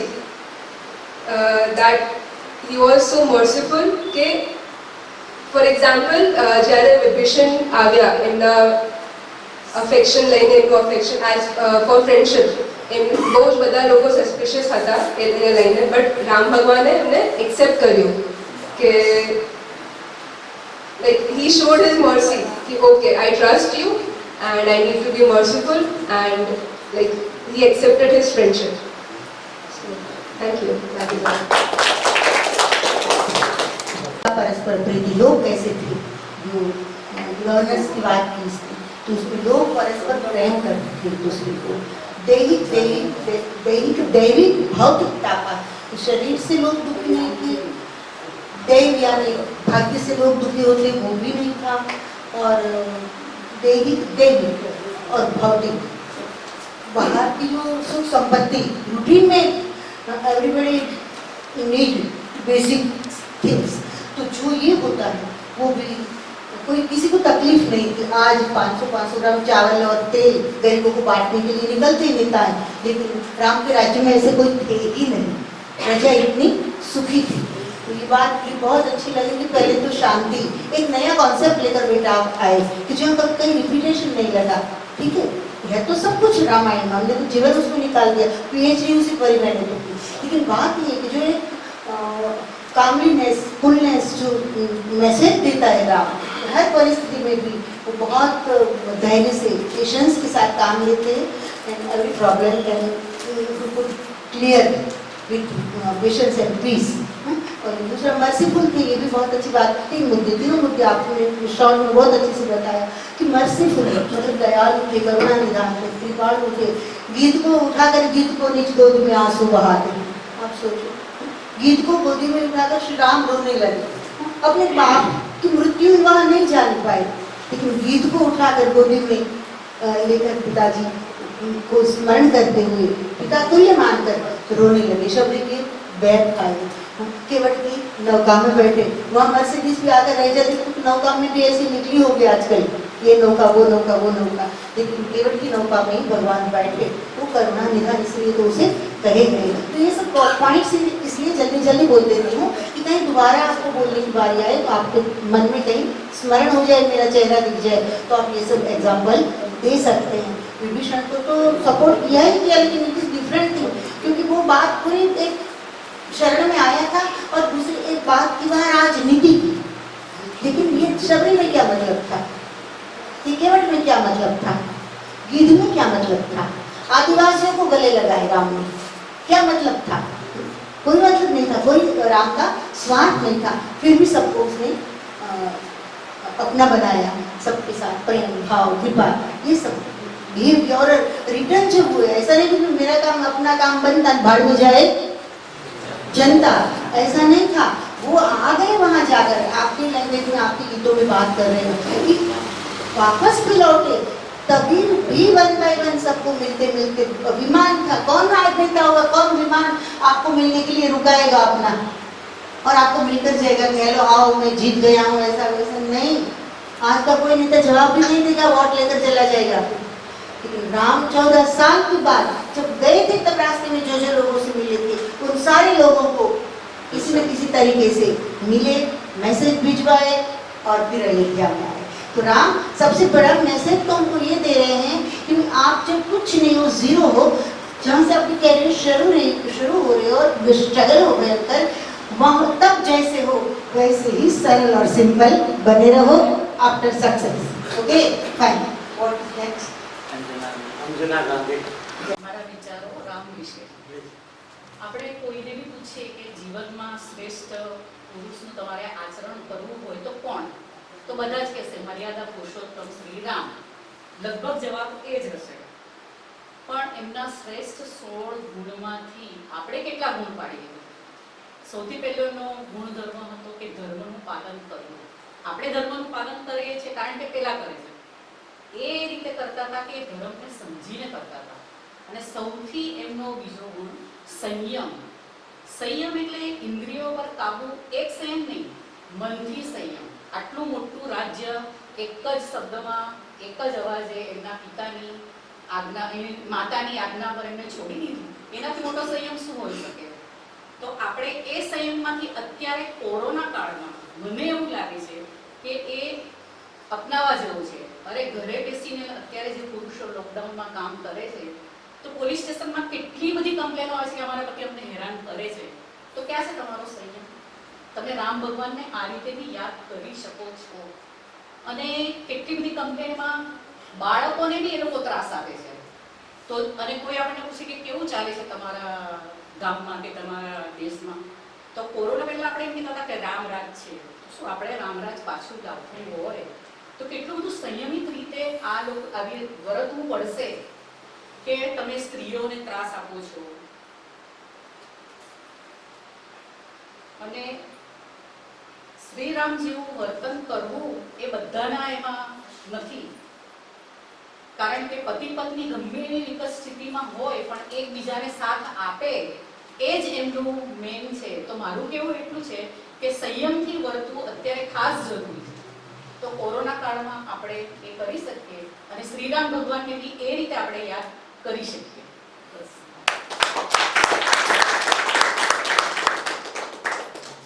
Message આપ્યો છે અને આપણે થોડું પ્લસ કરી દઈએ કે શ્રી રામ તો ખૂબ સહિષ્ણુ હતા જ.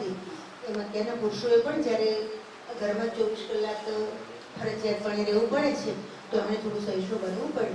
પણ આપણા બહેનો પણ હવે એટલા જબરા છે કે સહિષ્ણુ થઈ જ ગયા છે. સદા જેટલા સરળ નથી. ઇટ્સ ગુડ, પણ કંઈક શીખવા જેવું તો ખરું જ આ મુદ્દામાંથી. કોણ આવે છે બીજું? શ્લોકથી શરૂઆત કરીશ, પછી હું મારું ઇન્ટ્રોડક્શન આપીશ. રામો રાજમણી સદા વિજયતે રામમ રમેશમ ભજે રામેણાભિહતા નિશાચરચનો રામાય તસ્મૈ નમઃ. રામાનાસ્તિ પરાયણં પરતરં રામસ્ય દાસોऽસ્મ્યહં રામે ચેતલયઃ સદા ભવતુ મે ભો રામ મામોદરમ. મારું નામ જય પટેલ છે. હું અત્યારે બેચલર ઓફ મ્યુઝિક કરી રહ્યો છું મ્યુઝિક કોલેજમાંથી. અને મારું બી ઉપનામ છે જેમ આપણા ત્યાં કવિઓનું છે. મારું ઉપનામ છે જેપી કદરવકર. હવે અહીં કદરવકર મેં નામ લીધું તો એ એક જ જગ્યા એવી છે આજ સુધી મેં જ્યાં આગળ મારું નામ પ્રસ્તુત કર્યું હોય કે જ્યાં મને એનો મતલબ નહીં કહેવો પડે. તો બધા પૂછે કદરવકર શું છે? ઇન્સ્ટાગ્રામ પર બધા મેસેજ કરતા હતા આ યુઝર નેમ કેમ આવશે? કદરવકર શું છે?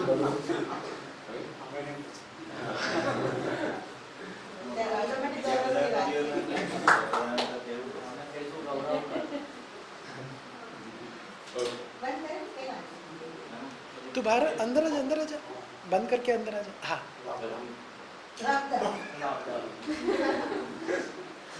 સૌથી પહેલા હું કહીશ કે મારી એટલી એબિલિટી નથી કે હું આ વિષય પર બોલી શકું, but I will try my best.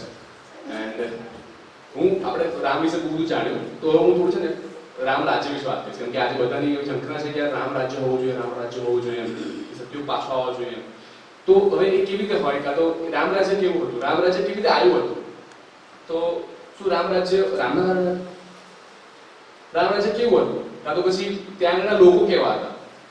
એક વાત પર આપણે વિચારીએ કે ભાઈ એક સમાજમાં આપણે રહીએ છીએ કે જ્યાં આગળ કોઈને કશું કહેવાની જરૂર જ નહીં, એટલે ખબર છે કે એને શું કરવાનું છે. આજે જેમ નાના મોટા બધા જ આપણા જે કોર્ટમાં જાય છે એવું કંઈ છે જ નહીં. ત્યાં આગળ બધા જ સોલ્યુશન આપ મેળે જ લોકો કરી લે છે. આવો એક સમાજમાં જો આપણે રહેતા હોય તો કેવી મજા આવતી હોય. રામ રાજ્યની વાત કરી છે તો રામ રાજ્ય સ્ટાર્ટિંગ થયું કેવી રીતે થયું? તો જ્યારે પરશુરામ ભગવાને જ્યારે મોટા ભાગના ક્ષત્રિયોનો નાશ કર્યો ત્યારે પછી વશિષ્ઠ ઋષિ એટલે કે જે રામના કુલગુરુ હતા એમને વિચાર્યું કે હું એક એવો સમાજ સ્થાપિત કરીશ કે જે સ્વયંશાસિત હોય, કે જે જાતે ચાલતો હોય, એને કંઈ કહેવાની જરૂર ના પડે કે યાર તું આવું કરતા તું આવું કરે. એને ખુદનું બધું ભાન હોય કે જે પોતાના પૈસા બી જાતે કમાય, પોતાના ધર્મનું આચરણ બી જાતે કરે, પોતાની રક્ષા બી જાતે કરે. તો એવો એક આખો સમાજ એમને નિર્માણ કર્યો. એ એમનું જે આશ્રમ હતું, એમનું જે રાજ્ય હતું, એની બાજુમાં હતું વિશ્વામિત્રનું રાજ્ય. એક દિવસ વિશ્વામિત્ર કંઈક શિકાર કરવા માટે નીકળ્યા હતા આમના સૈન્ય સાથે એન્ડ ફરતા ફરતા એ આશ્રમમાં આવી જાય છે અને મહારાજ વશિષ્ઠ એમને આગમન આપે છે કે આવો બિરાજો રાજાને. તો પછી વિશ્વામિત્ર કહે છે કે તમારા આપકાર્યો બરોબર છે પણ મારા પાસે બહુ મોટું સૈન્ય છે, આટલું મોટું સૈન્ય છે તો તમે એટલું બધું પૂરું નહીં કરી શકો કે જેટલું આખું મારું સૈન્ય છે એને તમે જમાડી નહીં શકો, એની તમે વ્યવસ્થા નહીં કરી શકો એમ. તો ત્યારે વશિષ્ઠ કહે છે કે મારી પાસે કામધેનુ છે, ચિંતા ના કરો થઈ જશે. હવે આપણે જ્યારે કામધેનુ સાંભળીએ તો વાર્તામાં જ્યારે આપણે કામધેનુ સાંભળીએ છીએ ને તો આપણા દિમાગમાં આવશે કે કામધેનુ એટલે એક ગાય, રાઈટ? કામધેનુને આપણે એક ગાયના નજરે જ જોઈએ છે અને આપણે આપણું આખું જે શાસ્ત્ર છે, આપણે બધી પુરાણો છે એ બધી દંતકથા છે. દંતકથાનો મતલબ જ એ થાય કે તમારે જે વાર્તા છે એની તમારે બ્રીફલી વિચારીને પછી એમાંથી બોધ લેવાનું. તો કામધેનુ શું હોય તો જ્યાં સુધી હું સમજ્યો છું ત્યાં સુધી જોવું પડશે. કામધેનુ એટલે વિશુદ્ધ બુદ્ધિ. હવે વિશુદ્ધ બુદ્ધિ એટલે કેવી રીતે? એકચ્યુઅલી પહેલા આપણે ગાયને કેમ કહીએ છીએ કે કામધેનુ એટલે ગાય એવું કેમ કહીએ છીએ? કેમ કે આપણા જે ઉપનિષદો છે ને એને આપણે ગાયના રૂપમાં આપીએ છીએ અને ઉપનિષદોને એક ગાયના રૂપમાં લીધેલી છે. તો ઉપનિષદ રૂપી ગાયમાંથી વિશુદ્ધ બુદ્ધિ દ્વારા દોહેલા જે વિચારરૂપી દૂધ છે ને એ એટલે કામ. માનવીની બુદ્ધિ ઈશ સમર્પિત હોય અને શાસ્ત્રનિષ્ઠ હોય તો તેમાંથી ઉદ્ભવેલા વિચારો એ દૂધ જેવા ધવલ હોય, સ્વચ્છ હોય. દૂધ આપણે જોયું થાય એકદમ મસ્ત છે, સો વ્હાઈટ એકદમ ક્લીન. ઓકે, તો એના વિચારો એવા હોય. તો એમની પાસે આવી એક આખી પ્રજા હતી કે જે સ્વયં શાસિત હતી, કામધેનુ હતી એમ કે તમે અને વિશ્વામિત્ર આવ્યા, એમની સૈન્ય લઈને આવ્યા. આગળ સૈન્યને રહેવાનું, ખાવાનું બધો જ બંદોબસ્ત થઈ ગયો અને આમ સેલ્ફી અવાજ ના આવે અને ખબર ના પડે. એટલે આપણે તો ઘરે નાનો પ્રસંગ હોય તો હવાને તો બી અહીંથી દોડા થઈ જાય, પેલું લઈ આવે, મહારાજ ક્યાં છે અને પેલું ફૂલ ક્યાં છે, પ્રસાદ ક્યાં છે, પ્રસાદ કાપવા આવી જાય, તું અહીં તું આરતી વેચે, તું પ્રસાદ વેચે, તું પ્રસાદ કરે. સો મીન્સ કે નાના પેલા પ્રસંગમાં બી આપણે ત્યાં બહુ શોર બગોડ થઈ જાય. પણ ત્યાં આગળ જ્યારે થયું ત્યારે સેલ્ફી ખબર ના પડી કે આટલું બધું આટલા બધા લોકોએ જમી લીધું, આટલા બધા લોકોની વ્યવસ્થા થઈ ગઈ. અને કોઈને પૂછો તમે કે યાર તું આ કામ કેમ કરે, તને કોણે કીધું? કોઈ કહેશે કે કોણે કીધું? અમારું કામ છે, મને ખબર છે મારું શું કરવાનું. તો વિશ્વામિત્ર આ જોઈને અચંબિત થઈ છે કે યાર કેવી રીતે થઈ શકે? વશિષ્ઠને જઈને કહે છે કે મને આ તારી કામ થવું જોઈએ છે, મને આ તારો સમાજ જોઈએ છે. તો વશિષ્ઠ કહે છે કે સોરી યાર આ નહીં થઈ શકે. કેમ કે વિશ્વામિત્ર તારું જે રાજ્ય છે એ મિલિટરી રાજ્ય છે કે જ્યાં આગળ તારા લોકોને કહેવું પડે છે કે ભાઈ તું આ કર, તું તે કર, તું મેં પગાર આપ્યો, મારે ત્યાં એવું કશું નથી, બધા પોતાનું જાતે કરે છે. તો કહે છે કે ના મારે તારું રાજ્ય જોઈએ છે. એ કામ કર, અડધું મને આપી દે, અડધું હું તને મારું રાજ્ય આપી દે. તો કહે છે કે પોસિબલ નથી, મારા જે લોકો છે એ તારા ઓર્ડર ફોલો નહીં કરે, અને જે તારા લોકો છે એમને મારા ઓર્ડર આપવા પડશે કે જે મારી પ્રકૃતિ નથી. મારે ત્યાં બધા પોતાના મેળે કામ કરે છે. પણ વિશ્વામિત્ર માન્યા નહીં. વિશ્વામિત્ર એટલે આપણે કદાચ કોઈ ના ખ્યાલ હોય તો કહ્યું કે વિશ્વામિત્ર ઋષિ તો છે પણ ઋષિ બને એની પહેલા એ રાજા હતા. આ ત્યારની વાત છે. તો પછી વિશ્વામિત્ર એને ઉપાડી જવાનું કહે છે કે હું મને તારા હાથમાંથી છીનવી લઈશ. તો કામધેનુ કહે છે કે જે બધા લોકો હોય છે કહે છે કે યાર હવે વશિષ્ઠ અમને બચાવો. વશિષ્ઠ કહે છે ના, તો સ્વયં શાસિત છો, તમારું રક્ષણ પણ તમારે જાતે જ કરવાનું છે. તો જ્યારે એ સ્વયં શાસિત પ્રજા વિશ્વામિત્રની મિલિટરી શાસન એટલે કે એવા લોકો કે જેમને પગાર આપીને રાખે છે કે ભાઈ તને આટલો પગાર મળશે, તું મારા સૈન્ય, તારે પેલા તીર મારવાનું તને પગાર મળશે. અને જે પેલા વશિષ્ઠના જે લોકો છે એ પોતાનું મારા રાજ્યની સેવા માટે, મારા ખુદની સેવા માટે, મારા ખુદના એની માટે મારે યુદ્ધ કરવાનું છે. તો તમને શું લાગે છે આ બંને વિચારમાંથી કયો વિચાર જીતે? બટ ઓબ્વિયસલી વશિષ્ઠનો વિચાર જીત્યો હશે. બે ત્રણ વખત એમને આવી રીતે ચડાઈ કરી. તો વશિષ્ઠને થયું કે યાર ચડાઈ થાય છે હું જીતું છું નો ડાઉટ, પણ આમાં મારી પ્રજા ઓછી થાય. તો દેટ્સ વાય પછી એમને એ જે આખું રાજ્ય છે એ ઇક્ષ્વાકુ વંશને આપ્યું કે હવે આ તમે સંભાળો, કે જેથી કરીને તમે રક્ષણ કરી શકો. રામ રાજ્ય જે હતું, બહુ સમય નહીં લઉં, રામ રાજ્ય જે હતું એમાં પ્રજા સૌથી પહેલા તો પ્રજા પોતાનું નિયમ જાતે કરે કે મારે શું કરવાનું છે મને ખબર છે. ઓકે, બીજું કે એનાથી ઉપર રાજા આવે, પ્રજાથી ઉપર કે ભાઈ રાજા એક થોડું નિયંત્રણ હોય. એની ઉપર આવે અષ્ટ ઋષિ સંસ્થાન, એટલે કે 8 ઋષિઓ હોય કે જેમની વાત રાજાએ માનવી પડે. જ્યારે વિશ્વામિત્ર આવ્યા હતા, ઋષિ બનીને આવ્યા હતા રામ અને લક્ષ્મણને માંગવા માટે, ત્યારે દશરથ કહે છે કે ના ના. ત્યારે અષ્ટઋષિ કહે છે, એટલે કે આપણા વશિષ્ઠ કહે છે કે ના, તમે એમને કીધું છે કે તમે જે માંગશો હું આપીશ, તો આ તમારી ફરજ છે કે તમે એમને આપો. નહીંતર શું તમને લાગે છે કે વિશ્વામિત્રને જરૂર છે કે 2 રાક્ષસને મારવા માટે એમને રામને લઈ જવા પડે? પરંતુ એ હતું કે જેથી કરીને રામને શિક્ષણ મળે, રામને આગળનું ભણવા મળે. અષ્ટઋષિથી ઉપર આવે નૈતિક મૂલ્યો, કે જે આપણે સૌને જરૂરી છે.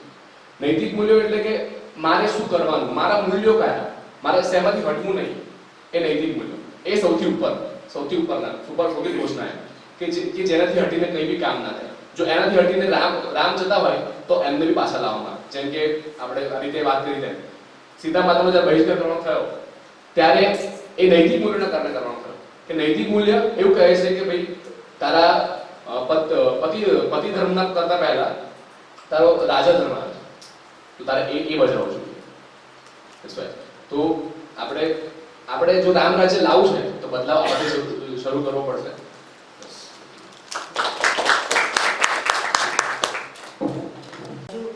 डिटेल्स एक अलग प्रकार की दी गई, उन्नति लोक के बारे में थे या भूगोल के बारे में, ज्योतिष के बारे में, तो काफ़ी चीज़ों का ज्ञान था राम को, उसके गुरु को. तो ये सब बातें कुछ नई लगी मुझे, और अब आप आएंगे अब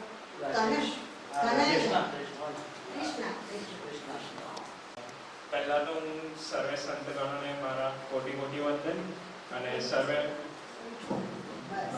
સર્વે મહાત્માઓ જે અહીં આગળ પધારે છે એ લોકોને પણ મારું કોટી વંદન. એઝ અ યુથ હું ભગવાન શ્રી રામને એક જ્ઞાનના સાગર તો નહીં કહું, પણ એક મહાસાગર ગણું છું. કે એ જે એમના ગુણોને પલ પલ એક દરેક ક્ષણથી પણ કંઈક ઓછું હોય એમાં એ અનુભવ કરતા હતા અને એ પ્રેઝન્ટ કરતા હતા. અને ગુણો વિશે અગર કહેવા જઈએ તો એક મહાકાવ્ય કહો કે મહાગ્રંથ કહીએ તે પણ અગર એમનું માટે ઓછું થઈ જાય. તો હું અહીંયા આગળ અમુક ગુણ મારા દૃષ્ટિકોણ પ્રમાણે હું અહીંયા આગળ એમના દર્શાવવા માંગીશ. સૌથી મોટો ગુણ છે ક્ષમાભાવ, કે ક્ષમા કરવું અને કઈ હદ સુધીને કરવું. કે મતલબ ભગવાન રામને જ્યારે આજ્ઞા મળી કે રાજ્ય અભિષેકના આગલા રાતે જ્યારે આજ્ઞા મળી કે મારે બીજા દિવસે વનવાસમાં જવું છે, તો એ આજ્ઞાને એટલે કે સૌથી પહેલા એ મળ્યા તો કદાચ માતા કૈકેયીની આજ્ઞા લીધી. એમને કોઈ વેર વૃત્તિ તો મતલબ એમના દિમાગમાં આવે જ નહીં કે મારે કંઈ કામ છે કે તેમ છે.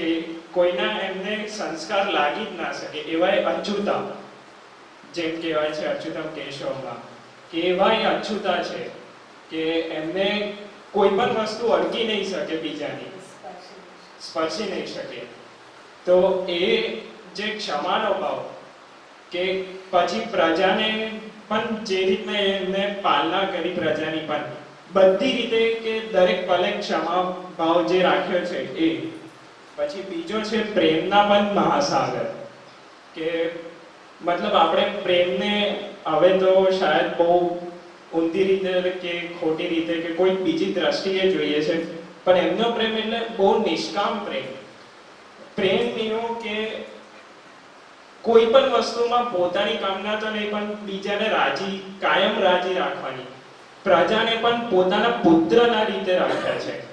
દરેક કોઈ પણ પ્રજાએ કંઈક કીધું કે કંઈક થયું તો પણ એનું નિવારણ લાવવામાં આવશે. જેમ કે કદાચ ગ્રંથમાં મતલબ મારે નોલેજ પ્રમાણે કે એક દિવસે રાત્રે કોઈ એમના ભાઈને આવ્યું ને ભગવાન રામ એમને મળી નહીં શક્યા કોઈ કારણસર કે એ આરામમાં હતા. તો એમને જે ચોકીમાં હતા એમને આજ્ઞા કરી, એટલે કે ઓર્ડર જેવું જ આપ્યું કે આજ પછીથી કોઈ પણ ભગવાન રામ એટલે મીન્સ કે રામને અગર મળવું હોય તો he should be very much approachable, કે એમને કોઈ પણ રેસ્ટ્રિક્શન ના હોવા જોઈએ, કોઈ પણ હોય ભગવાન રામ ઓલવેઝ એક્સેસિબલ હોવા જોઈએ. તે રીતનું એમનું પ્રેમનું સાગર. અને પછી સૌથી અંતમાં નમ્રતા, કે બધું હોવા છતાં પણ એ નમ્ર, અને જ્યારે એમને કશું નહોતું, એમની પાસે કાંઈ નહોતું ત્યારે પણ નમ્ર. તો એ રીતના એમના આ 3 ગુણોને હું દર્શાવીશ. ને ભગવાન રામને એક જ વિનંતી કે જેવા છે એવા અમે એમના દર્શન કરીએ, કારણ કે આપણી આંખો તો શાયદ એ લાયક કદાચ હોય પણ કે ના પણ હોય કે ભગવાન રામને જેવા છે તેવા આપણે એમના દર્શન કરીએ. સો જય શ્રી રામ. અને આજના આ રથયાત્રાના નિમિત્તે એમના ગુણોની યાત્રા કરાવીએ આખા સંસારમાં, ને સૌથી પહેલા આપણા મનમાં, કે એ જે ગુણની યાત્રા જરૂરી છે, જે સંસ્કારો એમને ધારણ, દિવ્ય સંસ્કારો જે એમને ધારણ કર્યા છે, એ આપણે આ રથયાત્રામાં શાયદથી ભગવાનને રથમાં તો નહીં કાઢી શકીએ સંજોગોના અનુસાર, પણ આપણે એમના સંસ્કારોની યાત્રા લઈએ, આપણા મનમાં એમને વસાઈએ, અને પછી આખા સંસારમાં ને દુનિયા. સો જય શ્રી રામ.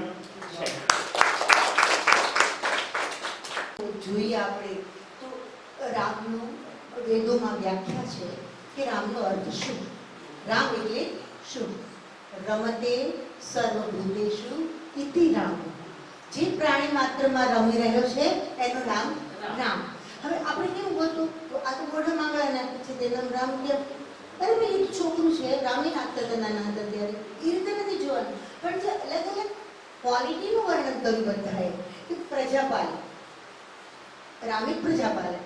તો હા, જે રાજા પોતાની પ્રજાનું પાલન કરતો તો એમાં એ રીતે એને જોવાના. ધનુષ બાણ લોકો છે નહીં, નથી જોવાનું. ઠીક છે. કરુણાપૂર્ણ કોઈ હોય તો એમાં જોવાનું કે એનામાં કરુણા રૂપે રામ રહેલું છે. કોઈ સાક્ષી ભાવે જીવતો હોય, પ્લીઝ જ્ઞાનમાં જીવતો હોય તો કહેવાય કે અચ્યુત સ્વરૂપે જોવાનું, એને કંઈ સ્પર્શી શકતું નથી, સુખતું. તો આવી રીતે આપણે રામનું દર્શન કરી શકીએ. ઠીક છે મિત્ર? Okay, fine. હવે કોણ બાકી રહ્યું?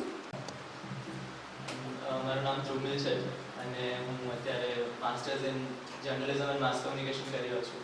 અને મને રામ વિશે, રામ ભગવાન વિશે એટલું બધું નોલેજ નથી અને મારી એટલી તૈયારી બી નથી અહીંયા આગળ બોલવા માટેની. તો જેટલું હું વિચારું છું રામ વિશે એટલું રજૂ કરીશ. તો રામ એટલે દશરથ પુત્ર અને વિશાળ રાજ્યના રાજકુમાર, વિષ્ણુ ભગવાનનો 7મો અવતાર હોવા છતાં પણ આપત્તિ સહન કરતા કરતા, ઠોકર ખાતા ખાતા, દુઃખ ભોગવતા ભોગવતા દેવત્વને પામેલી વ્યક્તિ. હવે વ્યક્તિ કેમ? કેમ કે રામ તો ભગવાન હતા, કે રામ તો ભગવાન છે, પણ તેમનું વર્તન એવું છે કે જો કોઈ, એટલે આપણે પણ જો હૃદયપૂર્વક રામાયણ વાંચીએ તો એ આદર્શ માનવ કે આદર્શ વ્યક્તિના રૂપે આપણે એમને જોઈ શકીએ છીએ. અને એમનું બી કહેવું હતું, રામનું બી કહેવું હતું કે જ્યારે બીજા બધા જે દેવો છે એ તેમની સ્તુતિ કરવા માટે આવ્યા તો એ કહેતા હતા કે તમે ભગવાન છો. ત્યારે રામે પોતે ના પાડી કે એ ખાલી દશરથ પુત્ર રામ નામનો એક માનવ છે. માનવમાં પણ દેવો જેવા ગુણો કેળવી છતાં માનવ બનીને રહેવું એ ફક્ત રામ ભગવાનનું વ્યક્તિત્વ હતું, કે જો કદાચ બીજી રીતે જોવા જઈએ તો રામ ભગવાનની માનવતા હતી. તો જો આપણે થોડો ટાઈમ માટે બી જો કદાચ વિચાર કરીએ કે કદાચ આપણે જોયું બી હશે ટીવી પર કે લાઈવ જોયું હશે કે રામકથા થતી હોય છે બધે, તો કેમ ખાલી રામકથા થતી હોય છે, રાવણ કથા કેમ નથી થતી હતી? કેમ કે રાવણો પહેલેથી બહુ જ બધા છે, જરૂર અત્યારે રામની છે.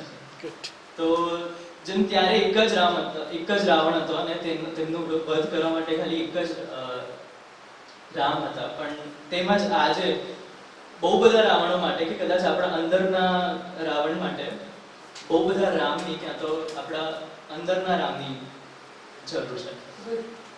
તો આપણામાંથી કેટલા બધા લોકો જ છે જે રામ ભગવાનને સાક્ષાત એમના દર્શન કરવા માંગતા છે. કૃષ્ણએ કીધું કે એમની રાહ જોતા હશે કે મને એમના દર્શન થઈ જાય. પણ જો આપણે એને આપણી અંદર જ સ્થાપિત કરવા હોય, જો રામ ભગવાનને આપણી અંદર જ સ્થાપિત કરવા હોય તો એવું કરીએ તો કેવું રહે કે આજના જમાનામાં આપણે રામ કઈ રીતે બની શકીએ કે આપણી પાસે કોઈ રાજપાટ નથી કે આપણે કોઈ રાક્ષસનો વધ નથી કરવાનો કે અને મોસ્ટ ઇમ્પોર્ટન્ટલી આપણે કોઈ ભગવાનનો સાતમો અવતાર નથી, પણ રામ ભગવાને પોતાને ભગવાન ના માની અને માનવ ધર્મને અપનાવતા એક આદર્શ માનવનો જે આપણી સામે દાખલો ઊભો કરે છે કે એમની અત્યારે જેટલા બધી લોકોએ એમની બધી ક્વોલિટીઝ ને બધું ડિસ્કસ કર્યું કે એક જો હું કઈ 5 ક્વોલિટી કહું કે આદિત્ય 5 ક્વોલિટી કે જય 5 ક્વોલિટી કે તો એ 5 કરીને કેટલી બધી આપણે ક્વોલિટીઝ એમની જણાવી શકીશું અને એ 5 ક્વોલિટીમાં ચાલો આપણે 100% પણ નહીં પણ મે બી 10% or 20% જો આપણી અંદર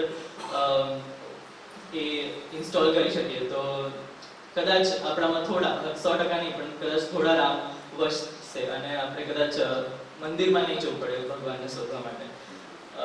મને કદાચ આ 5 એમની ક્વોલિટીઝ ગમે છે કે એ શાંત હતા, બહુ કામ હતા, વિનમ્ર હતા, સીતા એમના પત્ની માટે બહુ જ લોયલ હતા, બહુ જ પ્રેમ કરતા હતા, કે પોતાની જાતને સારી રીતે બધા સામે પ્રેઝન્ટ કરતા હતા અને જો એમની શરણમાં કોઈ પણ આવે મદદ માટે, ભલે એમનું દુશ્મન હોય કે સ્વજન હોય કે ફ્રેન્ડ હોય કે કોઈ પણ હોય તો એમને સારી રીતે એક્સેપ્ટ કરતા હતા અને એમની મદદ કરતા હતા.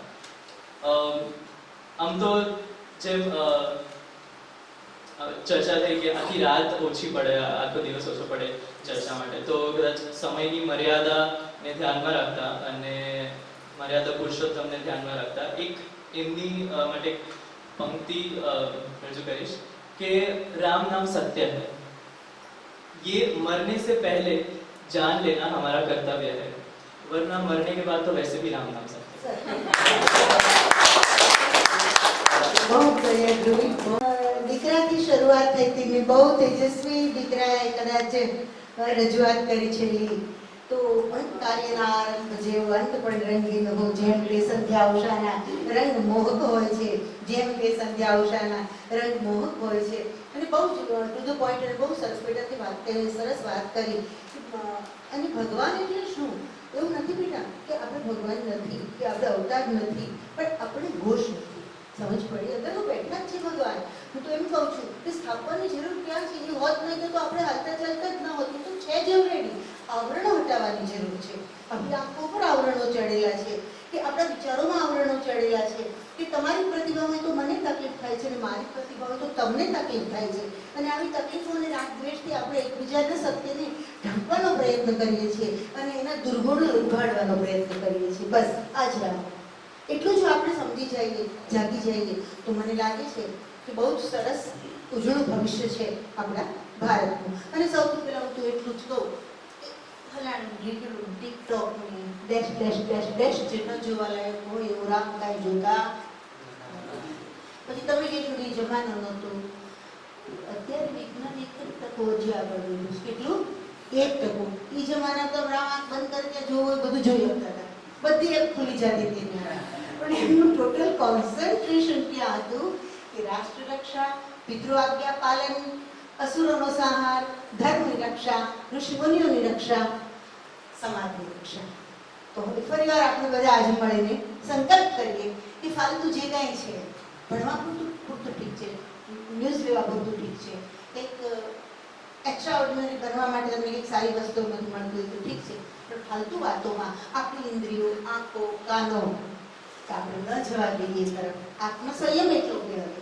આજે જ્યોતિ અને બે દીકરીઓ હાર્વી અને સહજ, તો એ હાર્વી આજે ક્યારે આટલું કરી શકી કે સહજ ક્યારે આપણી સફળતા મેળવી શકી છે? પાયામાં માતાના સંસ્કારો છે કે એને ઘરમાં ટીવી રાખ્યું જ નથી. એની ઈચ્છા નહીં થતી હોય જોવાનું. પણ આ તો માય પબજી રમતી હોય, દીકરો પબજી રમતી હોય, એની બધા અંદર અંદર ગધેડા રમતા હોય પાછા.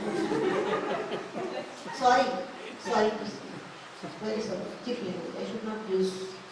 પણ એક દુઃખ બોલાવે છે, થાય કે ન થાય? વજન ત્યારે જ આવે, વજન ત્યારે જ આવે. ભગવાન એટલે શું? કે ભગ એટલે શક્તિ અને વાન એટલે ધારણ કરનાર. બેટા ભગવાન એટલે ભગ એટલે શક્તિ અને વાન એટલે ધારણ કરનાર. જે દિવ્યતા, વિદ્યા, લક્ષ્મી આવા 6 ગુણોનું ધારણ કરે છે એનું નામ ભગવાન. તો એ બધું તો દેખાય છે મને તમારામાં, એ બધું તો છે, સમજ પડી? થોડાક આવરણો છે એને હટાવી દેશો એટલે પૂર્ણ રૂપે પ્રગટ થશે. મારી ગઝલમાં એક ભજનમાં કીધું છે, એક જ કડી ગઈ, કારણ કે મને તો આ લોકો એક ગઝલ બોલે તો મને 10 ગઝલ યાદ આવે, કારણ કે મેં તો 5,000 રચનાઓ તો કરી હશે, ગઝલના અને તેનું ઘણું બધું લખ્યું, એમાં નથી પડવું મારે. પણ મંદિરની જ્યારે વાત આવી એકવાર ત્યારે જ મને આ પંક્તિ યાદ આવી એટલે હું કહીશ, મંदिर में जाने वालों तुम खुद भी तो एक मंदिर हो, मंदिर में जाने वालों तुम खुद भी तो एक मंदिर हो, पत्थर में बैठा है प्रभु, जो पत्थर में बैठा है प्रभु तो तुम तो कितने सुंदर हो, पत्थर में बैठा है प्रभु तो तुम तो कितने सुंदर हो. કોઈને હવે કંઈક કહેવાનું હોય એવું મને લાગતું નથી. કેટલા વાગે જાણી શકું? પણ આ તો આપણી પાસે છે હજી 5 મિનિટ. નામ કરવું એટલું સહેલું નથી, રામ બનવું એટલું સહેલું નથી. વાહ. નામ કરવું એટલું સહેલું નથી, રામ બનવું એટલું સહેલું નથી. અને મન રહે વશમાં કદી ક્યાં કોઈના, મન રહે વશમાં કદી ક્યાં કોઈના, ધ્યાન ધરવું એટલું સહેલું નથી, ધ્યાન ધરવું એટલું સહેલું નથી. અને મય કદામાં મય હશે અઢળક છતાં, મય કદામાં મય હશે અઢળક છતાં, જામ ભરવું એટલું સહેલું નથી, જામ ભરવું એટલું સહેલું નથી. અને 7 સાગર પાર કરવા સહેલું છે, 7 સાગર પાર કરવા સહેલું છે, કાંઠે તરવું એટલું સહેલું નથી, કાંઠે તરવું એટલું સહેલું નથી. અને દીપ છે સૂરજ નહીં, છે ખબર? દીપ છે સૂરજ નહીં, છે ને ખબર? રોજ તપવું એટલું સહેલું નથી, રોજ તપવું એટલું સહેલું નથી. અને જાણકારી રાજપૂત પામી શકે, જાણકારી રાજપૂત પામી શકે, જ્ઞાન મળવું એટલું સહેલું નથી, જ્ઞાન મળવું એટલું સહેલું નથી. નામ કરવું એટલું સહેલું નથી, નામ કરવું એટલું સહેલું. હવે તો બોલવાનું શરૂ કરો. રામ ઉપર કથાકારોનો જમાનો પૂરો થયો, બહુ તાળી તો પાછા થઈ ગયા. બોલો, સારું બોલી શકો છો. તો આ જુવાન બધા બાળકો એવું બોલ્યા એટલે મારી બોબડી જ બંધ થઈ ગઈ બોલવાની. એટલે હું ખાલી રચના સંભળાવીશ, બરોબર? એટલે હું જેટલું જાણતો હતો એના કરતાં મને વધારે ખબર પડી. ધન્યવાદ. માં જન્મદિવસ ઉપર આ રચના હું સ્કૂલમાં તો બધી જૂની જૂની કહાણી છે, પસ્તી મારી એમાંથી છે, ખબર નહીં 8મા કે 9મા ધોરણમાં હોઈશ. એક અભિવ્યક્તિ છે મારી. હે નારી તમો ત્રિશૂળ ખડગ બાણ ચક્ર ગદા ધારિણી છો, હે નારી તમો ત્રિશૂળ ખડગ બાણ ચક્ર ગદા ધારિણી છો, હે કામિની મૃદુભાષી કરુણા પ્રેમમયી વીણા ધારિણી છો, જનની ભગિની પ્રાણેશ્વરી પ્રિયા પુત્રી સર્વ સુંદરિણી છો, અનેક વિધ સ્વરૂપા પ્રાપ્ય તમો વાત્સલ્ય ઉદારિણી છો, સુશ્રેષ્ઠ સર્વ નિવાસી ઉત્કૃષ્ટ સ્વર્ણી છો, હિતકારી વિષહારી દીર્ઘદ્રષ્ટા સમાજ સુધારિણી છો, વંદનીય સુહાસિની રુદ્ર હિમ ગંગા સ્વરૂપા દુધારિણી છો, અકળા સર્વે સર્વા નિર્ગુણા નિર્વિકારા મૃત જીવતારિણી છો, વિશ્વેશ્વર ઋણી કીર્તિતમો મુક્તતમો સર્વગુણી છો, સર્વેશ્વરા ત્રિગુણાત્મિકા બેનામ દાનો મારીની છો. મારા જેવ બેનામને મારવા માટે આભાર. શોર્ટમાં બતાવ્યું. અને છેલ્લા એટલું જ કહીશ, કોક ખૂણે નહીં વચમાં રહેજો, કોક ખૂણે નહીં વચમાં રહેજો, અને હું કહેતો જઉં છું વચમાં રહેજો. આવતી રહે.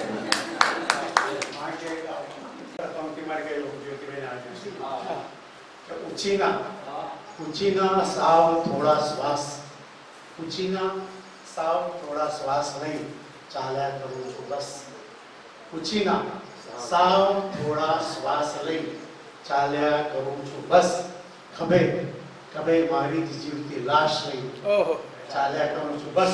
શેર છે કે તમે આપ્યું મને, તમને નથી કહેતો, તમે આપ્યું મને છે એ જ છે મારી કને મિત્રો, તમે આપ્યું મને છે એ જ છે મારી કને મિત્રો, જતનથી જાળવી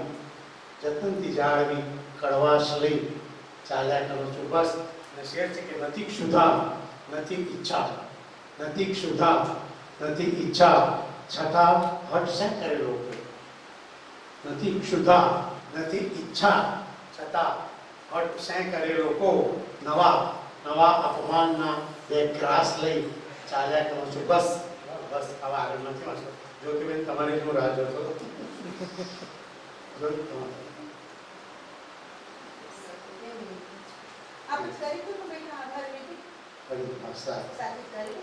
જ્યોતિબેન સૌથી પહેલા તમારો આભાર હું વ્યક્ત કરું છું કે આજે વિચાર બીજ મને લાગે છે કે એમનું છે કે આજે આપણે શું કરવું.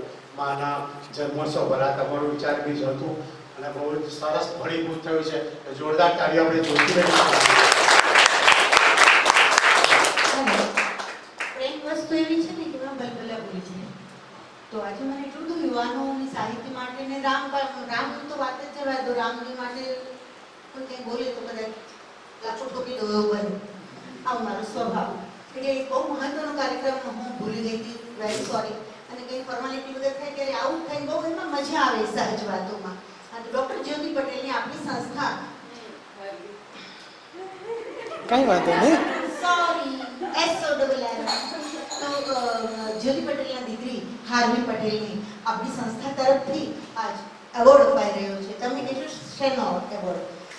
કોમ્પિટિશન તો હતી નહીં, અહીં સ્પર્ધા તો હતી નહીં, અહીં તો ખાલી ચર્ચા જ હતી, વિચારણા હતી રામના જીવનના વિવિધ પાસાઓ વિશે.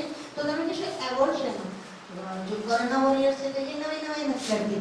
એવી તો અનેક દીકરીઓ કામ કરે છે અને હું પણ છું, આપ પણ છો. અને વોરિયર સાઈડમાં આપણે બીજું કરીએ હું અત્યારે રોવાથી તો કંઈ થશે નહીં, જોયું જશે. પણ જે હાર્વીબેનને એવોર્ડ આ સંસ્થા દ્વારા મળી રહ્યો છે આજે એ છે લોકડાઉન દરમિયાન, કોરોના લોકડાઉન દરમિયાન, મતલબ જે આ પરિસ્થિતિ ચાલતી હતી એ દરમિયાન ઓનલાઈન એક કોમ્પિટિશન યોજાય અને એમાં આખા ભારત મતલબ સ્ટુડન્ટ એસોસિએશન છે એ સ્ટુડન્ટ એસોસિએશન થ્રુ જે એક કોમ્પિટિશનની આયોજન થયું કે એમાં સૌથી સારું ચિત્ર કોણ દોરીને મોકલે છે, સૌથી સારું ચિત્ર. તો બેન હાર્વીએ એક સુંદર મજાનું ચિત્ર બનાવ્યું અને મોકલ્યું અને ઓલ ઇન્ડિયા સ્ટુડન્ટ એસોસિએશનમાં એ ચિત્ર ફર્સ્ટ આવ્યું છે. ચિત્ર તો એવું કેવું ચિત્ર હશે, એની થીમ શું હશે? તો એ થીમ એવી છે, एक कॉन्सेप्ट है, आप तो जानते हो कॉन्सेप्ट का बहुत मूल्य है.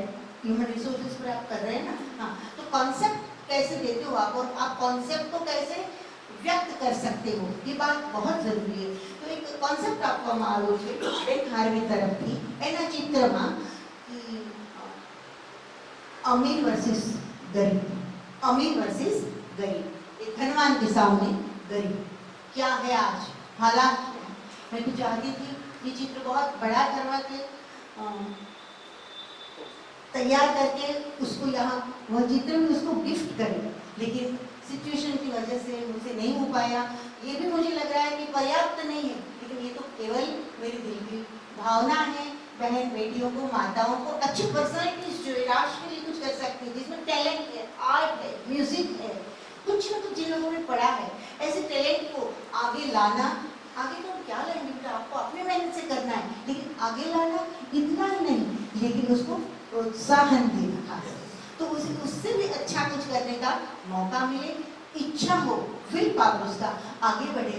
और इस तरह से आप जैसे और नौजवान फ्रेंड सर्कल में हैं, वे लोग भी कुछ न कुछ ऐसा मन में ठाने कि हाँ जो कुछ हम करेंगे राष्ट्र के लिए, लड़ेंगे भी नहीं, लेकिन मैसेज ऐसा देंगे कि नालायक लोग जिंदा जल जाए. धन्यवाद.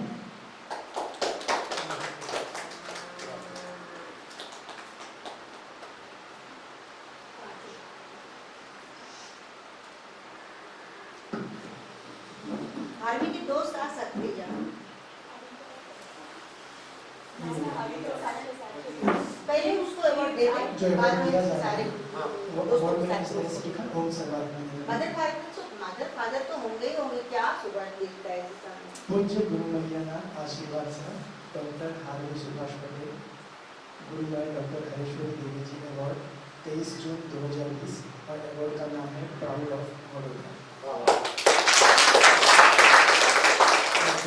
आषाढ़ी बीज रथ यात्रा 2020। समय की थोड़ी कटोकटी है, तो बाद में वो चित्र कहीं ना कहीं मिलेगा कि उसके फोन में मोबाइल में, तो आप देख लेना। जरूर फिर से एक बार देखना चाहेंगे।